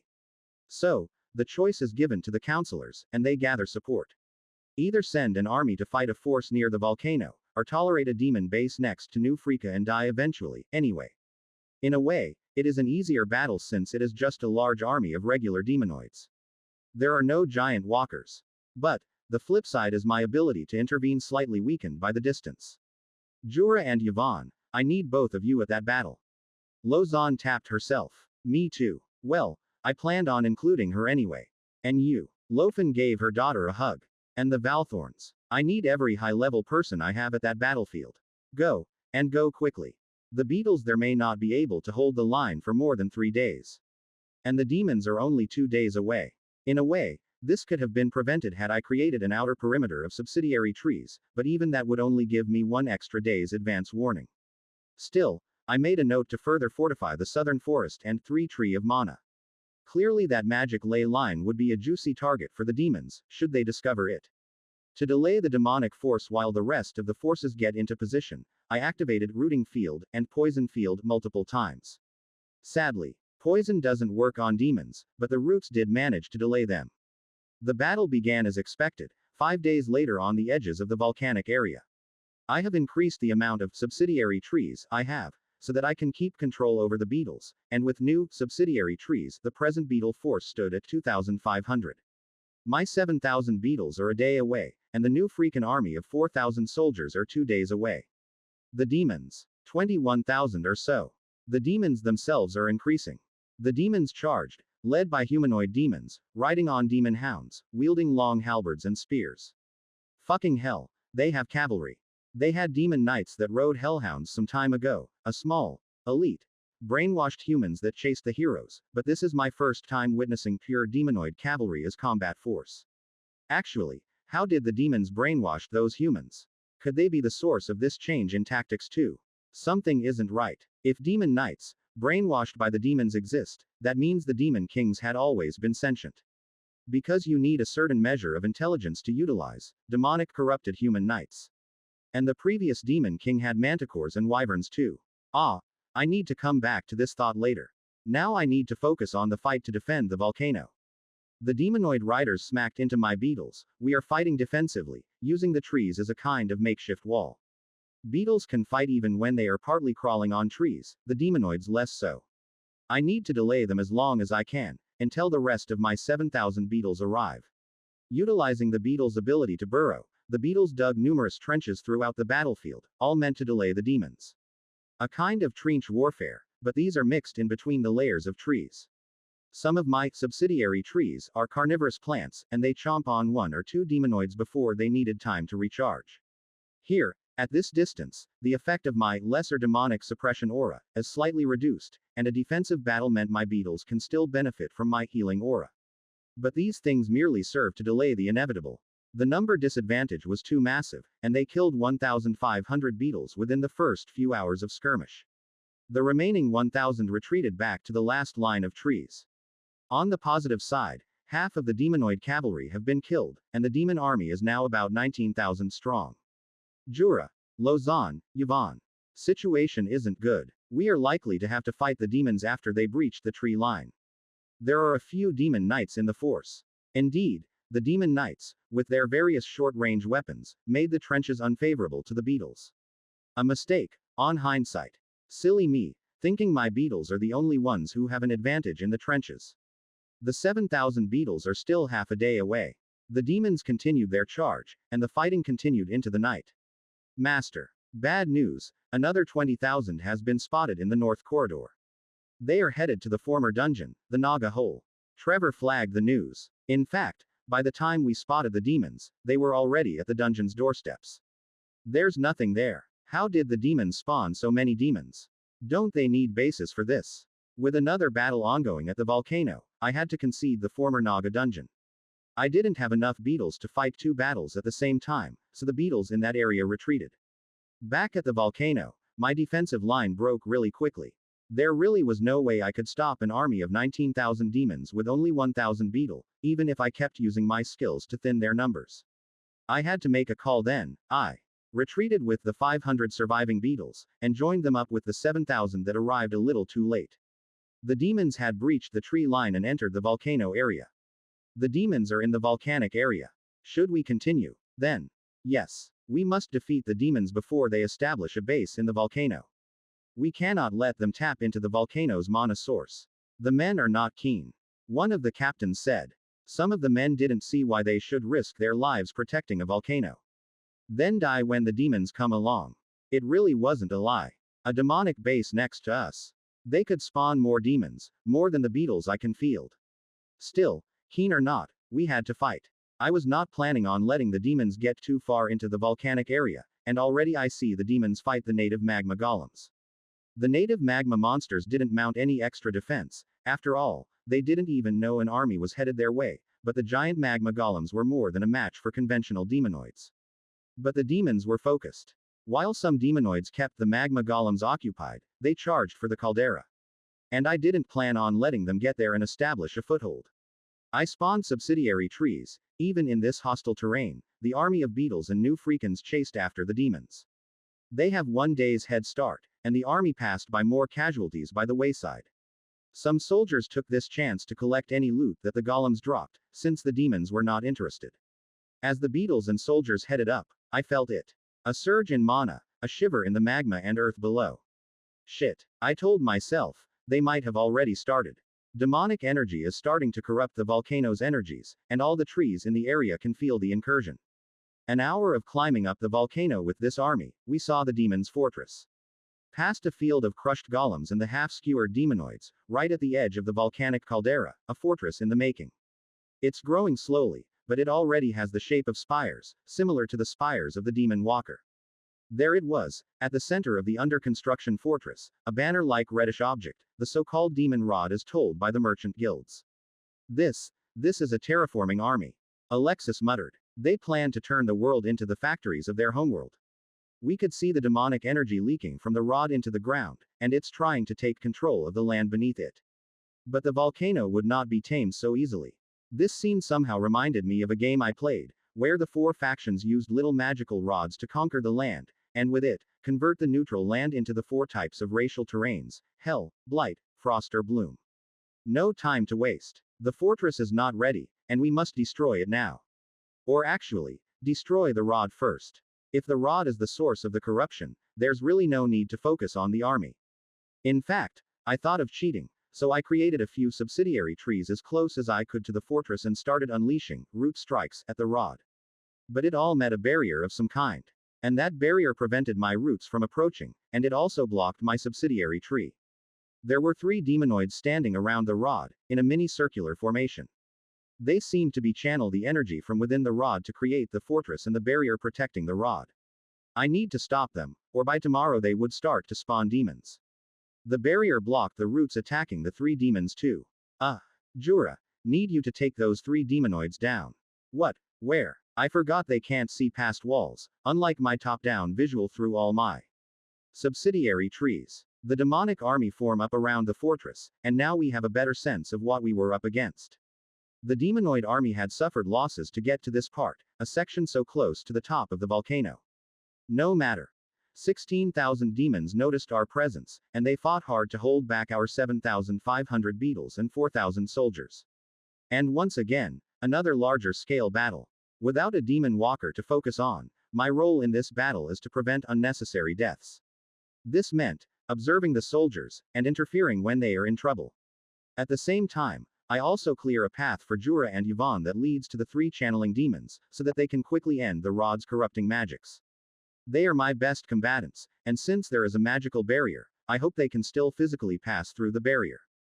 Jura quickly cut through tens of demon knights. Lausanne, Yvonne and some of the captains take out a few as well. The battle lasted 3 hours, and the beetles finally managed to punch through the wall of demons. A path is open. Jura, Yvonne and some soldiers charge in. The barrier doesn't let them through. Yvonne rushed ahead, and with a quick slash, she slashed through the 3 demonic channelers. The rod was almost completed, enveloped it some kind of demonic energy, and when the 3 demonic channelers evaporated into demon dust, it just levitated in midair, unmoving. Is it done? Jura asked. I sensed the corrupting influence of the demonic rod slowly subsiding. I think we need to hit it. Another soldier looked and said. Apparently other countries have destroyed such rods before. Jura looked at it. It is surrounded by a black flame. I am not touching that. Madeus. Guard it. Don't let any of the other demons continue channeling the rod. The beetles and order soldiers fight off the rest of the demonoids.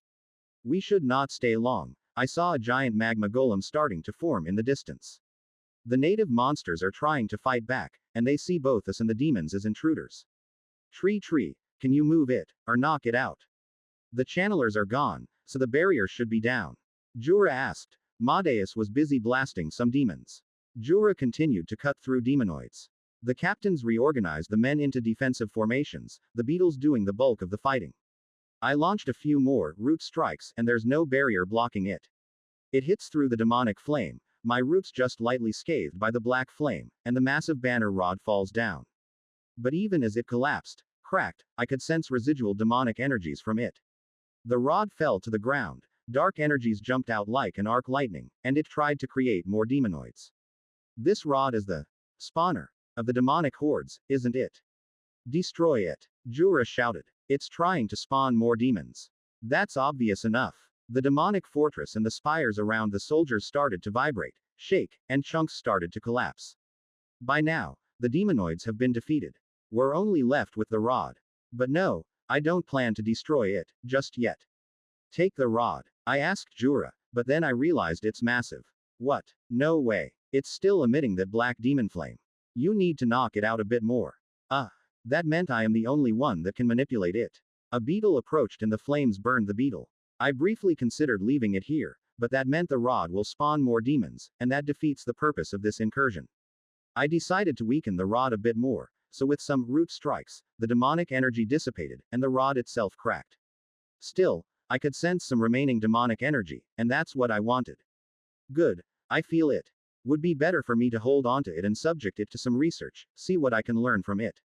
If this demon king is intelligent, as I predict it is, then I need to know how I can counter him, whether I can use the energies from such rods against it. No one wants to touch the demon rod surrounded by the residual black flames, and only I had the necessary resistances.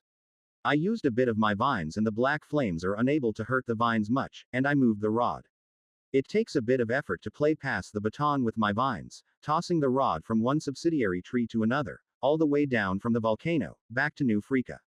This baton pass took 2 days, for the rod to arrive back at the valley. Must look rather silly, trees passing a cracked rod, swinging it from tree to tree. It took a lot of effort to get the rod to move correctly. Wait, why does that sound wrong? Okay, let's retreat before the golems respawn. There is no need to fight the natives. Meanwhile, Jura ordered the army to retreat home. I would rebuild my defenses around the volcano after this. You gained a level. Level 138. New skill learned. Vine Ropeway Network. Vine Ropeway Networks allows you to move things and people from place to place, like a cable car or aerial gondola system. Must be part of the same connected network of vines. Star Mana variant. Consumes 150 star mana. Creates a star mana vine network that temporarily folds space and time, and open a portal between any 2 subsidiary trees or your main body. Allows movement of any one person, animal or thing instantaneously from any subsidiary tree to any other subsidiary. Need not be connected. TreeTree presently has 300 star mana, and generates 30 star mana per month. Wait. This is like that story Jura, or was it Casshern, said so long ago, of the twin tree spirits that have a steady portal between one another.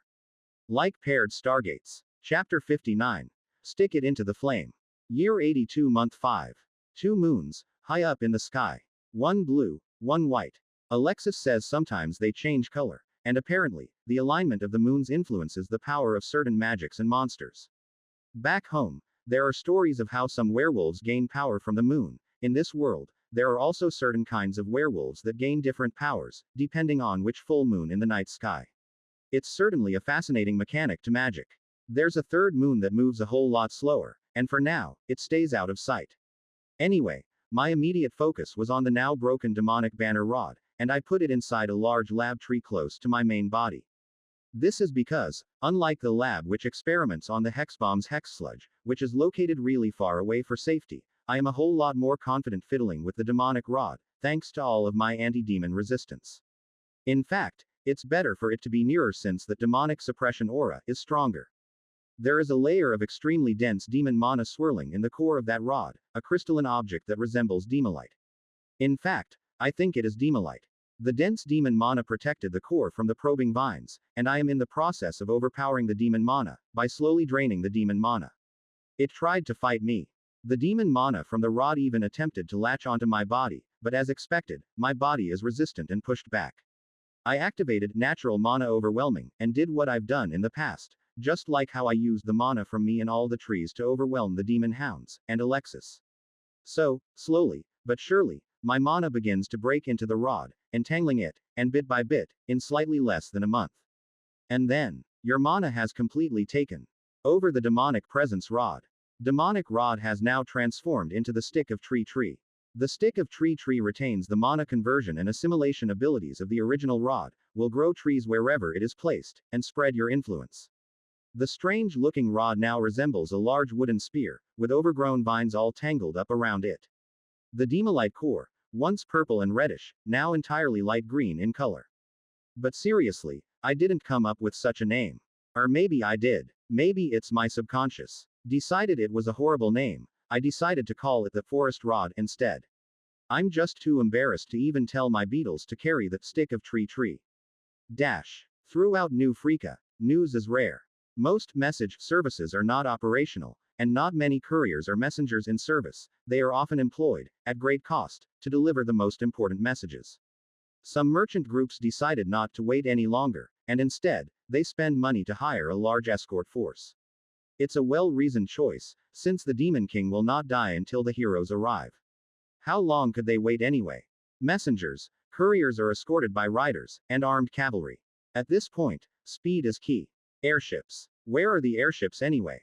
I would think they are reserved for the most important tasks, like patrolling the capitals, transporting royalty or urgent expeditions. Smaller ones are used by adventurers, but charging the demolites usually really costly. I am starting to suspect the airship I downed so many years ago was somehow stolen. Or just somehow. Airships just fell out of favor. Under such circumstances, I would think airships would work, unless something's interfering with that too. Throughout my network of trees, I'm starting to see more travelers, merchants, and others. A courier from Sala arrived today. Jura looked at a letter, and then casually placed it aside. They must be truly desperate to demand that we all contribute military to their defense. What a waste of valuable couriers' time. Well, just a strongly worded letter demanding that New Frika provide protection to the royals of Sala, and support the Continental Coalition Army. Sal is part of the organizing nations this time around, together with Takdi and the Eastern Nagra. Nagra. Where's that? Further east of Sala. It's a coastal nation, and its capital is actually on a large island just off the coast of our mainland. Funny it decided to play a part. Maybe demons found a way to sail across the oceans. Demons can fly, though. At least, elder demons. Madeus added. If one of these giant demon walkers have some kind of flying ability. The previous demon king was a floating castle after all. But what's the point of the coalition army anyway, if they can't hold a candle to the demon king? They can act as a big fat decoy. A captain said. That's what happened to the last coalition army. A decoy to redirect the demon king elsewhere. Ignore them, then. I think all these royal schemes tend to fail in the face of the demon king. Jura laughed. I've never intended to respond. We've got enough on our own plate. Year 82 month 6. Now that I have this stick, suddenly, a whole load of ideas came back to my mind. Could I do what the demons did? 2. Claim. The volcano is my own using this rod. The fact that it has that spread, my mana thing seems to suggest, yes. I can. I mean, that's how it worked in that other game I played, right? Rod spread influence, and if I have a rod, I can do it too. And after dwelling on the idea for a few days, I decided to call on my beetles, horns, and it is time for me to try to use the demon's tactics for myself. The trees I have on the volcano has been destroyed, uprooted by the magma golems, but won't be hard for me to get back there again. 6,000 beetles charged up the volcano. We fought golems and giant golems along the way, and it's a little easier this time around, with healing aura somewhat offsetting the natural burn damage from the volcanic environment. With stronger beetles, thanks to the upgrades, we managed to secure a one-way chain of trees up till the caldera. And there we have it. The giant magma golems. Defeating the giant golems is easy. But consistently holding onto it, while saving all the things are dying. That's harder. I had to personally intervene every time the giant golems attacked, and that made holding onto the volcano exceptionally time-consuming. That's even before the issue of the volcano's raw natural mana, which I can't seem to access.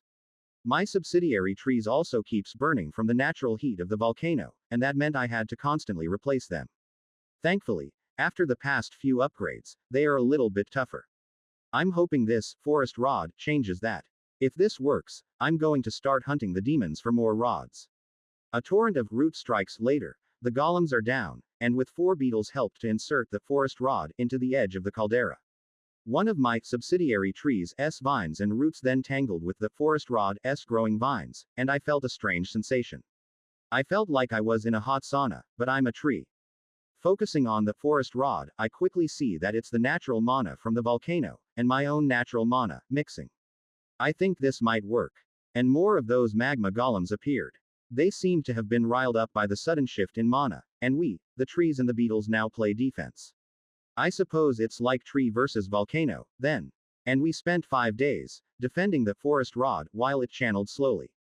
There really was no way I could speed it up, since the rod itself seemed to just work, automatically once supplied with mana. Increasing it doesn't work. Maybe it's like cooking, you can't speed up a natural process. Not too much, at least. So we endured for 5 days, of constant healing. All the damaged subsidiary trees, from all the spontaneous combustion. The heat meant the trees were getting drained of all their liquids, and when they are sufficiently dry, they would just burst into flames. That's on top of the attacks from golems. To slow down the effects of the intense heat, I tapped on the waters from the rest of my network and constantly pumped water to the subsidiary trees on the volcano. It worked, somewhat, but instead some of the trees started to boil. Which killed them too. But we held our ground. 5 days of constant fighting against golems, and I lost 4,500 beetles after 5 days. Battling in this unfavorable terrain meant their effectiveness is low, and I've seen it firsthand during the earlier battle with the demons. A beetle that was normally able to take on 3, maybe 4 demons, can only take on 1 demon, because of the damage from the terrain itself. For 5 days, golems attacked the subsidiary trees and the makeshift walls from all sides, and I had the beetles try to do some rudimentary digging. The beetles suffered much, digging through hardened magma, and doesn't help that there's been a few accidents. Some beetles accidentally stepped on a chunk of loose rocks and then slid to their deaths, into the molten lava lake in the center of the caldera. Or some chunks of ground suddenly erupted and a geyser of lava torched a few trees. 5 days. Honestly, 5 days is just a blink of an eye, usually. But this long grind of barely defending the forest rod really reminds me of the early days of the ginseng tree. At least the rod's pretty tough, it can take a few punches. 5 days. I suppose I'm not as good at corrupting the land, since the demons were almost done in 2. And 5 days of magma golem genocide later, the volcano filled with the burnt trees, burnt beetles, we completed the channeling of the rod. The forest rod transformed into a large tree right at the edge of the caldera. It's massive. And then, one of the longest skill notifications I have ever had. And I mean, it's really, really long. Natural feature. Volcano integrated. Volcano has now transformed into Verdant Volcano. Verdant Volcano will now spawn giant wildebeests instead of magma golems. Giant wildebeests and other spawned creatures will recognize your trees and subordinates as natives. Volcanic minerals passive. Must maintain connection to volcano. Subsidiary trees now share nutrients and minerals from the volcano to its surroundings. Provides significant improvement to crop output, tree growth and regeneration, and crop health. Bathing and drinking volcanic waters improve overall health. Resistance to disease. Plague improved for new Freaka inhabitants. Soul Forge. Red unlocked. Soul Forge. Red increases artificial soul level caps to level 50. Soul Forge. Red unlocks additional repair options, and allows the repair of souls damaged by psychic or mental attacks. Improves a soul's ability to withstand exposure to other kinds of mana and also improves skill harvesting rate. Dream Harvester Spirits unlocked. Dream spirits harvest essences, soul fragments and occasionally, skills, from those having dreams, aspirations, and strong passions. As you have unlocked 3 Soul Forge colors, you've gained access to the Titan souls. Titans are guardian monsters, protectors of incredible power, and summons of yore. You have sufficient power to support 1 Titan. To create a Titan, you must have a Titan frame. Titans start at level 70, and have a level limit of 150. Once destroyed, they will respawn in 1 year in your main tree, until deployed again. Titan frames are collected when a level 150 person, or a divine hero, or a dragon, or monster of similar grade, dies in your vicinity. Trevor, Bamboo and Horns, who are now at their level 40 cap, have unlocked new upgrade options. Taking these upgrades will allow them to level up to level 50. Trevor. Red. Blood Path. Requires 10 rubies, and 3 barrels of monster blood. Bamboo. Red. Flower Path. Requires 10 star garnets and 2 boxes of red flower petals. Horns. Red. Scarlet Steel Beetle Path. Requires 1 ton of iron and 10 rubies. And I'm not done yet. You have gained a level. You are now level 139. Skill obtained. Main body environmental adaptation. Your main tree body is now able to survive all environments. Metaphorically, I felt like I had to sit down and digest all that. In actual fact, that means just doing nothing. A tree can't sit. I can move my roots to resemble sitting, but it's not sitting. Year 82, month 7.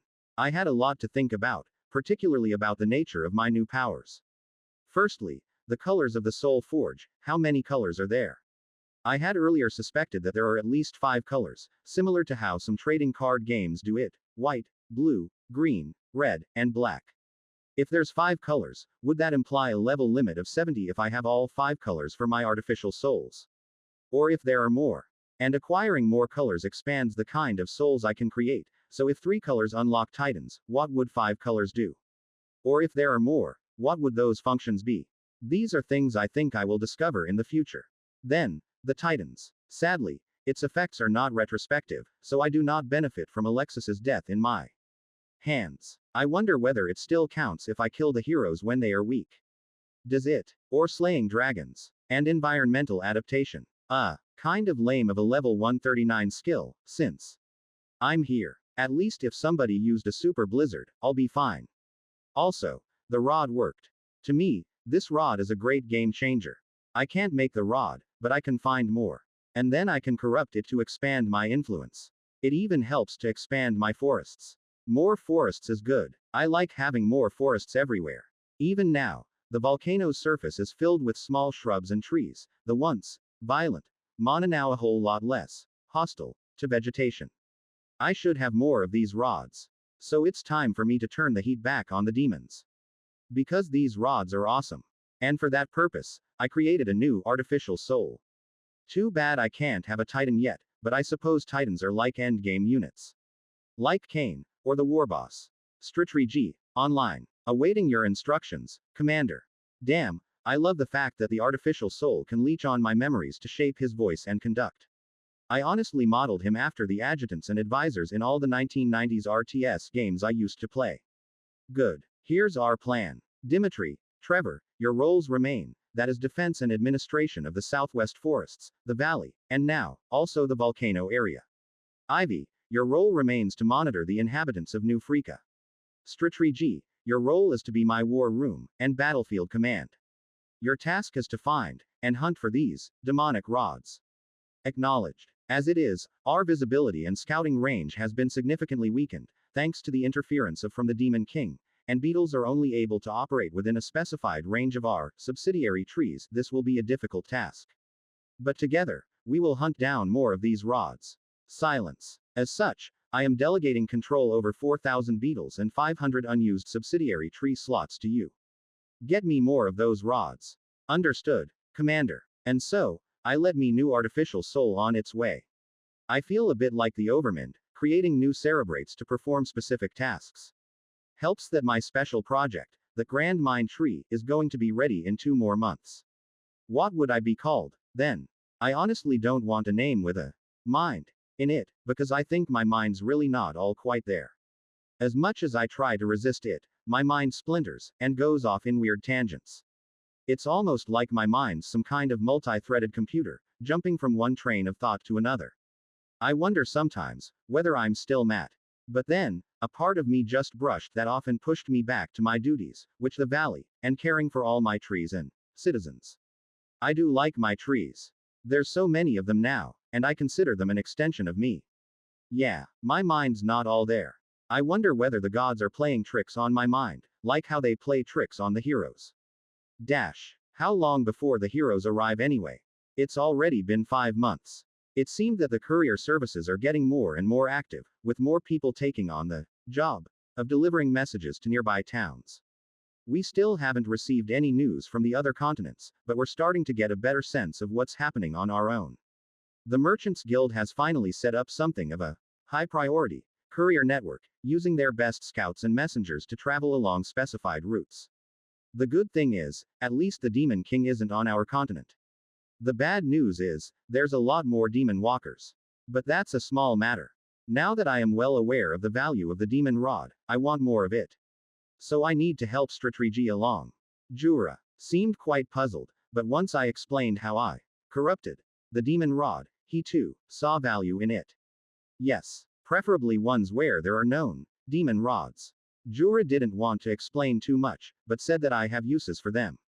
The captain seemed strangely appalled. You do not have to engage. You just need to find it and report back. We'd rather not, Council. With communication lines so limited, the men would prefer to remain close to home. The captains didn't like the idea of looking for demons outside our immediate territory. I could sense their hesitation, and I decided to tap on another source of valuable talent. Adventurers. 20 gold for the first party that spots a demonic banner rod. And indeed, that helped to mobilize the adventurers. I mean, conventional military men aren't really looking to risk their lives unnecessarily. The idea of poking the hornet's nest is strange to most regular forces, and only those with high levels in scout, or spy, or infiltrator, would even think of risking their lives. Adventurers on the other hand are more than willing to take on danger for simple, good old moolah. I mean, at what point does money loses value anyway? In a world where monsters and demons are so insane, why should money have any value? Shouldn't protection and safety be more valuable? What really gives money value in a world with no certainty of value? I mean, theoretically, if you are more likely to die than ever be able to trade that gold for anything of value, the gold is essentially worthless once you stepped out of the city gates, no. Perhaps one of the gods somehow guarantee the value of gold, then. Acting as some kind of universal monetary authority. Or does the Merchants Guild play that role indirectly, functioning as a de facto reserve bank? It's a rhetorical question. I need to stop getting sidetracked. I need more rods. Maybe I can plant them at the lake. Or what if I used it on the large mound of demolite? How do I get green and white colored soul forges? Chapter 60. Tree Uses Heal, Round 3. Year 82, Month 8. The fact that the rod worked made me ask more questions about the nature of these mana sources. Why were my normal, subsidiary trees able to tap into the magical ley line, yet it didn't work on the volcano? What made the rod special? I made a few theories, but I must admit these are shaped by my experiences with my own games. The first possibility is that there are compatible and incompatible colors for mana, and so, if my base color is blue, then red is therefore an opposing color. So, I would have to go through a lot more steps and upgrades to assimilate an opposing color mana, hence the forest rod. That, of course, is just a theory. I had asked the wisp, but the wisp is surprisingly clueless about such things, and I suspect only other tree spirits may be able to answer me. The second but not mutually exclusive theory was that there are tiers to the mana. In this theory, the dungeon core and leyline beneath constituted directly accessible mana, and the volcano's natural mana constituted mana that required processing. The mental model I had for this theory, similar to the oil and gas industry, which has different types of rigs and mines, like regular pumps, deep-sea rigs, oil sands, or shale oil, each with different rates of recovery, at different kinds of technological difficulty. I built this theory on the knowledge that heroes and myself have star mana, and the sick princess was exposed to void mana, so it may not be too hard to then theorize. Star mana is like nuclear fuel. So, if we were to lay down the types of mana on a scale, there would be an increasing difficulty. Of course, the fact that I have the ability to produce star mana challenges this theory. Like, if I can make star mana, why is the volcanic mana a challenge? Anyway, whether these are types of mana or tiers of mana, or even both, I frankly have no proof. Or maybe I'm just imagining things. The rod is able to circumvent the tiers, or whether it is the colors, but other than it worked, I have little insights into the underlying mechanics of how it took the volcanic mana and made it usable to me. So, what I can do is to keep expanding and growing, use the rods in different circumstances and then observe the outcomes. Meanwhile, somebody important came. We knew it's important, because that person came in a rare airship. Apparently, after some sniffing, demolite-powered airships are quite sensitive to the magical interference by the Demon King, and so many fleets has been grounded. This airship is powered by quantium, an expensive and rare crystal. The fact that it is deployed meant a lot. The kingdom of Takdi summons all high-level individuals to assault a demonic fortress. It's located in the ruins of a once large city. All individuals above level 50 are invited to participate, and Takdi will bear all lodging and costs. The demons have managed to take down a large city, and a rod has been planted. In the ruins of a place that witnessed intense death, the rod's magical harvesting ability mixed with the residual death energy, and as a result, they started producing special kinds of demonoids. The envoy described it as an upgraded version of demon knights. Bound to the ground, without wings, but they are twice as large as any regular demonoid. The size of a troll or a large ogre, these demons are equal in strength to a regular demon knight, the equivalent of a level 30 to 35 captain. Not a problem per se, but the issue is really about numbers. This rod produced these demon ogres by the hundreds every week. Fascinating. Alexis mused. It's like these rods have some kind of natural adaptation ability to produce special kinds of units. Like an adaptive breeder. It's expected. The volcanoes conversion created special giant beasts. Looking at this sort of trend, the former snake dungeon might be spitting out snake demons very soon. I should look into that. But why didn't these sort of special units appear earlier? I wondered. Perhaps it's a condition for unlocking the next tier units, that requires the presence of the Demon King. Or like queens in a hive, it is the Demon King who introduces genetic diversity into their population. A few adventurers in New Freaka agreed to join. I had the impression adventurers avoid participating in such high-profile demon-related matters unless the heroes were involved, but I suppose some people are going to bite, if the rewards are good. So, that snake dungeon, are you just going to leave it? Alexis asked. Well, no. I looked at TreeTree's overlay, showing a large map, split into numerous hexagons. It's an overlay and presentation resembling Age of Wonders, with my main body, at the center. There's 5 straight lines of trees, one to the volcano, one to the south forest, one that goes all the way to Ransala, one that leads close to the former snake dungeon, and another one that's headed south, towards where the other demon walker was once spotted. I'm thinking. It takes 1 beetle pod, 1 month to regrow 1 beetle. So theoretically, I can lose about 5,000 beetles per month with no real loss to my force. I could consistently assault that location with 5,000 beetles, but it's probably better to hammer it with a larger force. Unlike the humans, or the elves, or any other nation who man their force with non-renewable lives, my beetles essentially allow me to fight the demons with their own strategy, a war of attrition. Outside of my own extremely overpowered abilities against demons, this is my second advantage against demons. How about your spiders? They've not been seeing use outside making webs here. They're anti-air, and are campers. They're not suitable as an invasion force. Beetles, being a mobile unit, are kind of like cavalry. Your other beetle variants, the dung beetles, or the spear beetles. I looked at the map again. Visibility is still crap. A comparison to Age of Wonders would be being able to see only 1 or 2 hex away. So, TreeTree, would you want to send anyone to join the Tacti's force? Jura interrupted my thoughts. The envoy met a whole load of other adventurers and fighters. No, I'll deal with them separately. Get me a map of where that location is. I'm still very happy that I can actually see now, instead of just spirit vision. I can read maps. Apparently Tacti's airship is already filled with other adventurers the envoy picked up. It's going to be a rather massive force, and the Tacti High King intends to use a large collected group of high-leveled adventurers as a sledgehammer. What about the coalition army that Sal is letting? Or was it Nagra? It's participating, of course. But to minimize casualties, they need this high-leveled force. Every week delay increases the demon ogre force by a few hundred. Jura explained. Alexis magically created a floating, holograph-like map. So, either strike early with a smaller force, or strike later and face a bigger standing army. Sounds like fun. From Ransala, a chain of trees up to the Tacti demon fort wouldn't be too far. I want to see the demon ogres for myself, whether they really are the threat that the envoys say it is. So, you're going to sweep in to save the day? Alexis asked. The beetles won't get there in time. Not with that kind of distance. Even with your new ability. It's a pulley system based on vines, it's better for goods, and it's not fast. Pulley systems exist in this world. Many ports have engineers who design large contraptions to help with moving goods. It seemed one of the heroes, a long time ago, did manage to introduce some rudimentary container system, though the practice is competing with magical holding bags. So what's your plan? Just create a chain of trees and watch the battle. Alexis didn't seem too impressed. Honestly, yes, I like seeing new types of demons. I think it's fascinating, and it gives us insights into how intelligent this demon king is. Alexis frowned. The airship with the adventurers left. There's some information trading as well.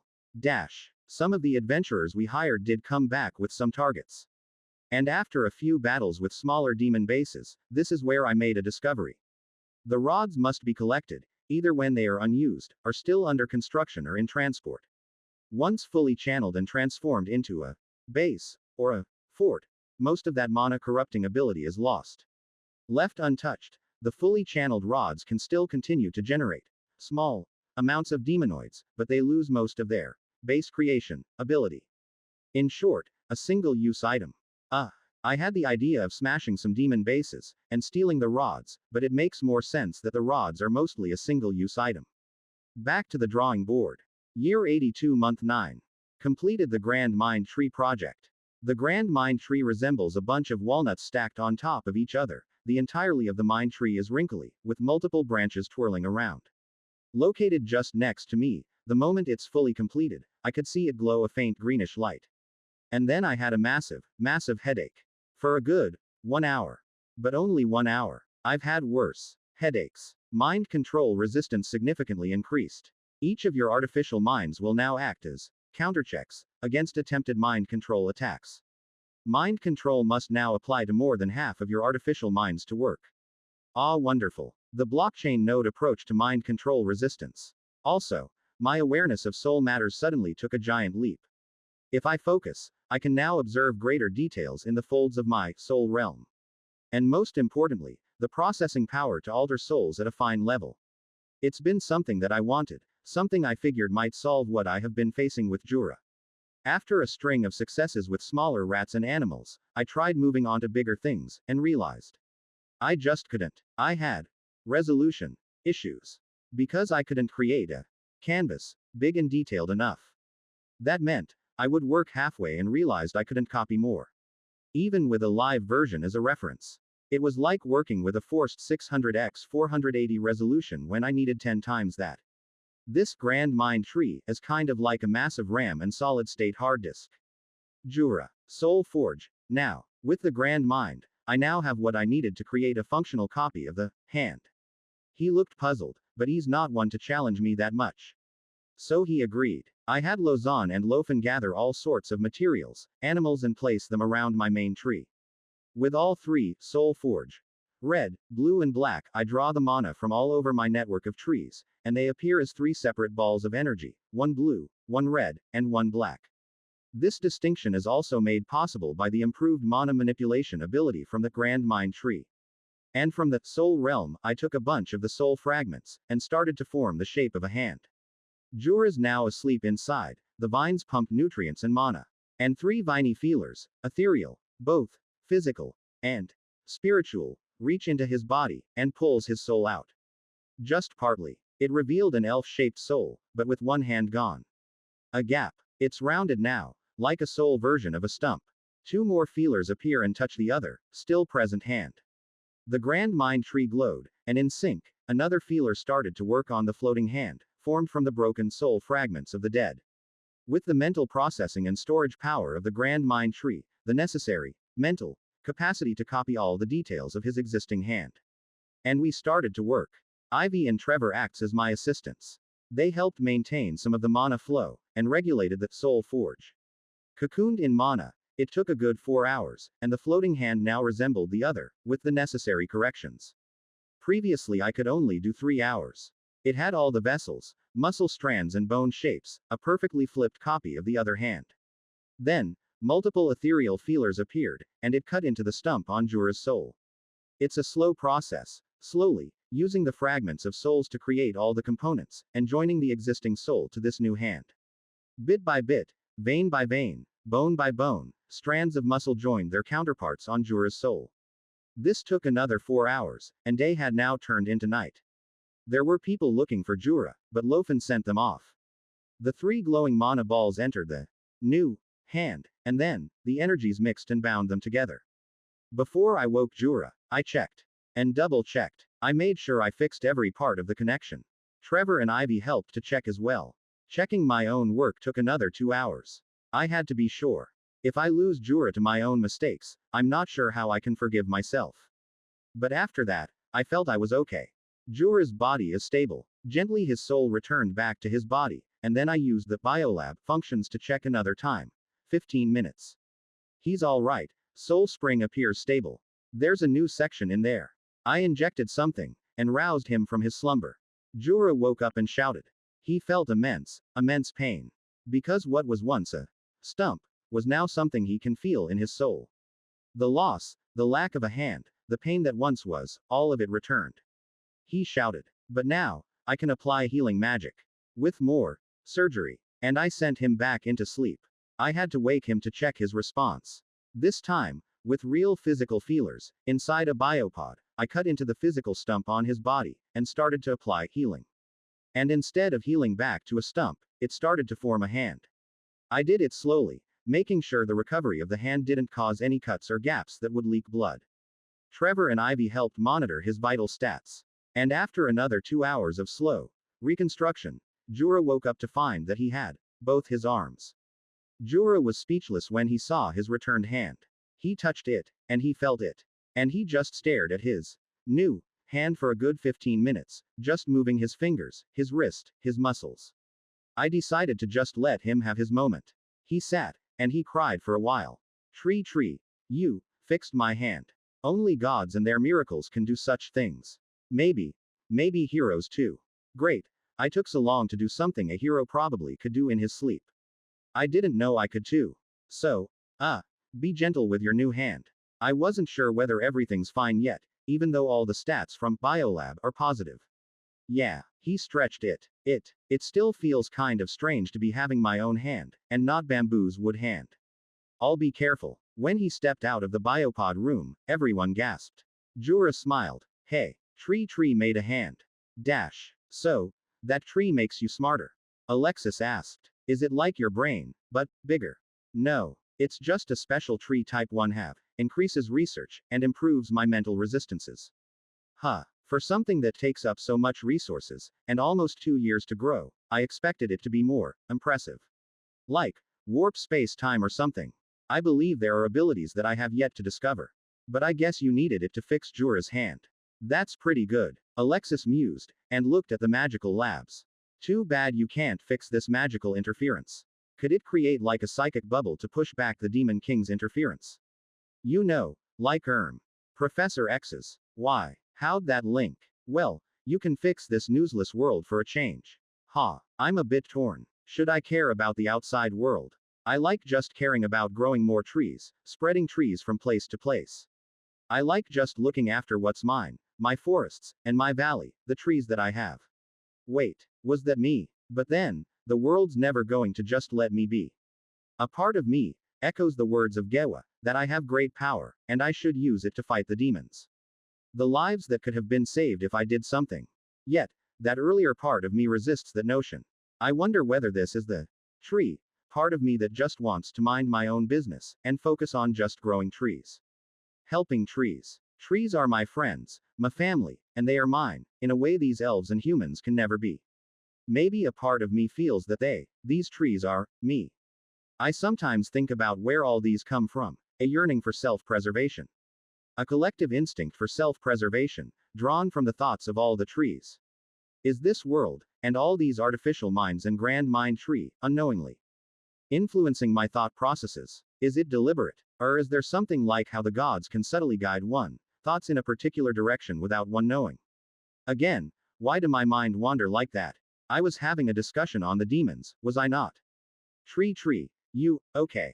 Alexis seemed puzzled. You just stopped talking. I have a lot on my mind. Because you actually have a mind, now. Alexis pointed to the mind tree. She laughed. I was wondering where you did your thinking. Like, is there a brain in your tree? Or are you like jellyfish and the roots in the ground function like some neural network? Well, I'm beginning to suspect it is some kind of neural network. Or is it overstimulation from all the data coming in from all those other trees? Never mind. I often make jokes that only I find funny. Alexis shrugged. Yes. Back to subject. Demons. There's a big fight with the demon ogres. The Tacti's force of 1,500 high-leveled adventurers and fighters was super impressive, and it managed to crush the force at the demon city. The battle lasted for about half a day, and they were successful. Of course, I had some trees nearby to watch the action. The demon ogres are just giant versions of their own demonoid soldiers, nothing much to be afraid of, and their combat ability is less than a captain. The kingdom of Tacti exaggerated the threat, but I suppose that helps to ensure a smooth defeat of the demons. The adventurers and generals did have to work a bit harder against the few demon generals, but they still vastly outleveled most of the demons. And, as a bystander, I witnessed many high-level skills used by some of the higher-leveled adventurers. Yet, even the best of them are just about level 80 to 90. I suppose it's a bit of a letdown, on both the adventurer and demon fronts, but hey, guess the variants the demon rods make aren't that overpowered, unless the source itself is powerful. Or maybe, there are more powerful variants. Maybe the demons capture a dragon cave or cemetery and start to spawn dragon demons. That would be a hell of a sight.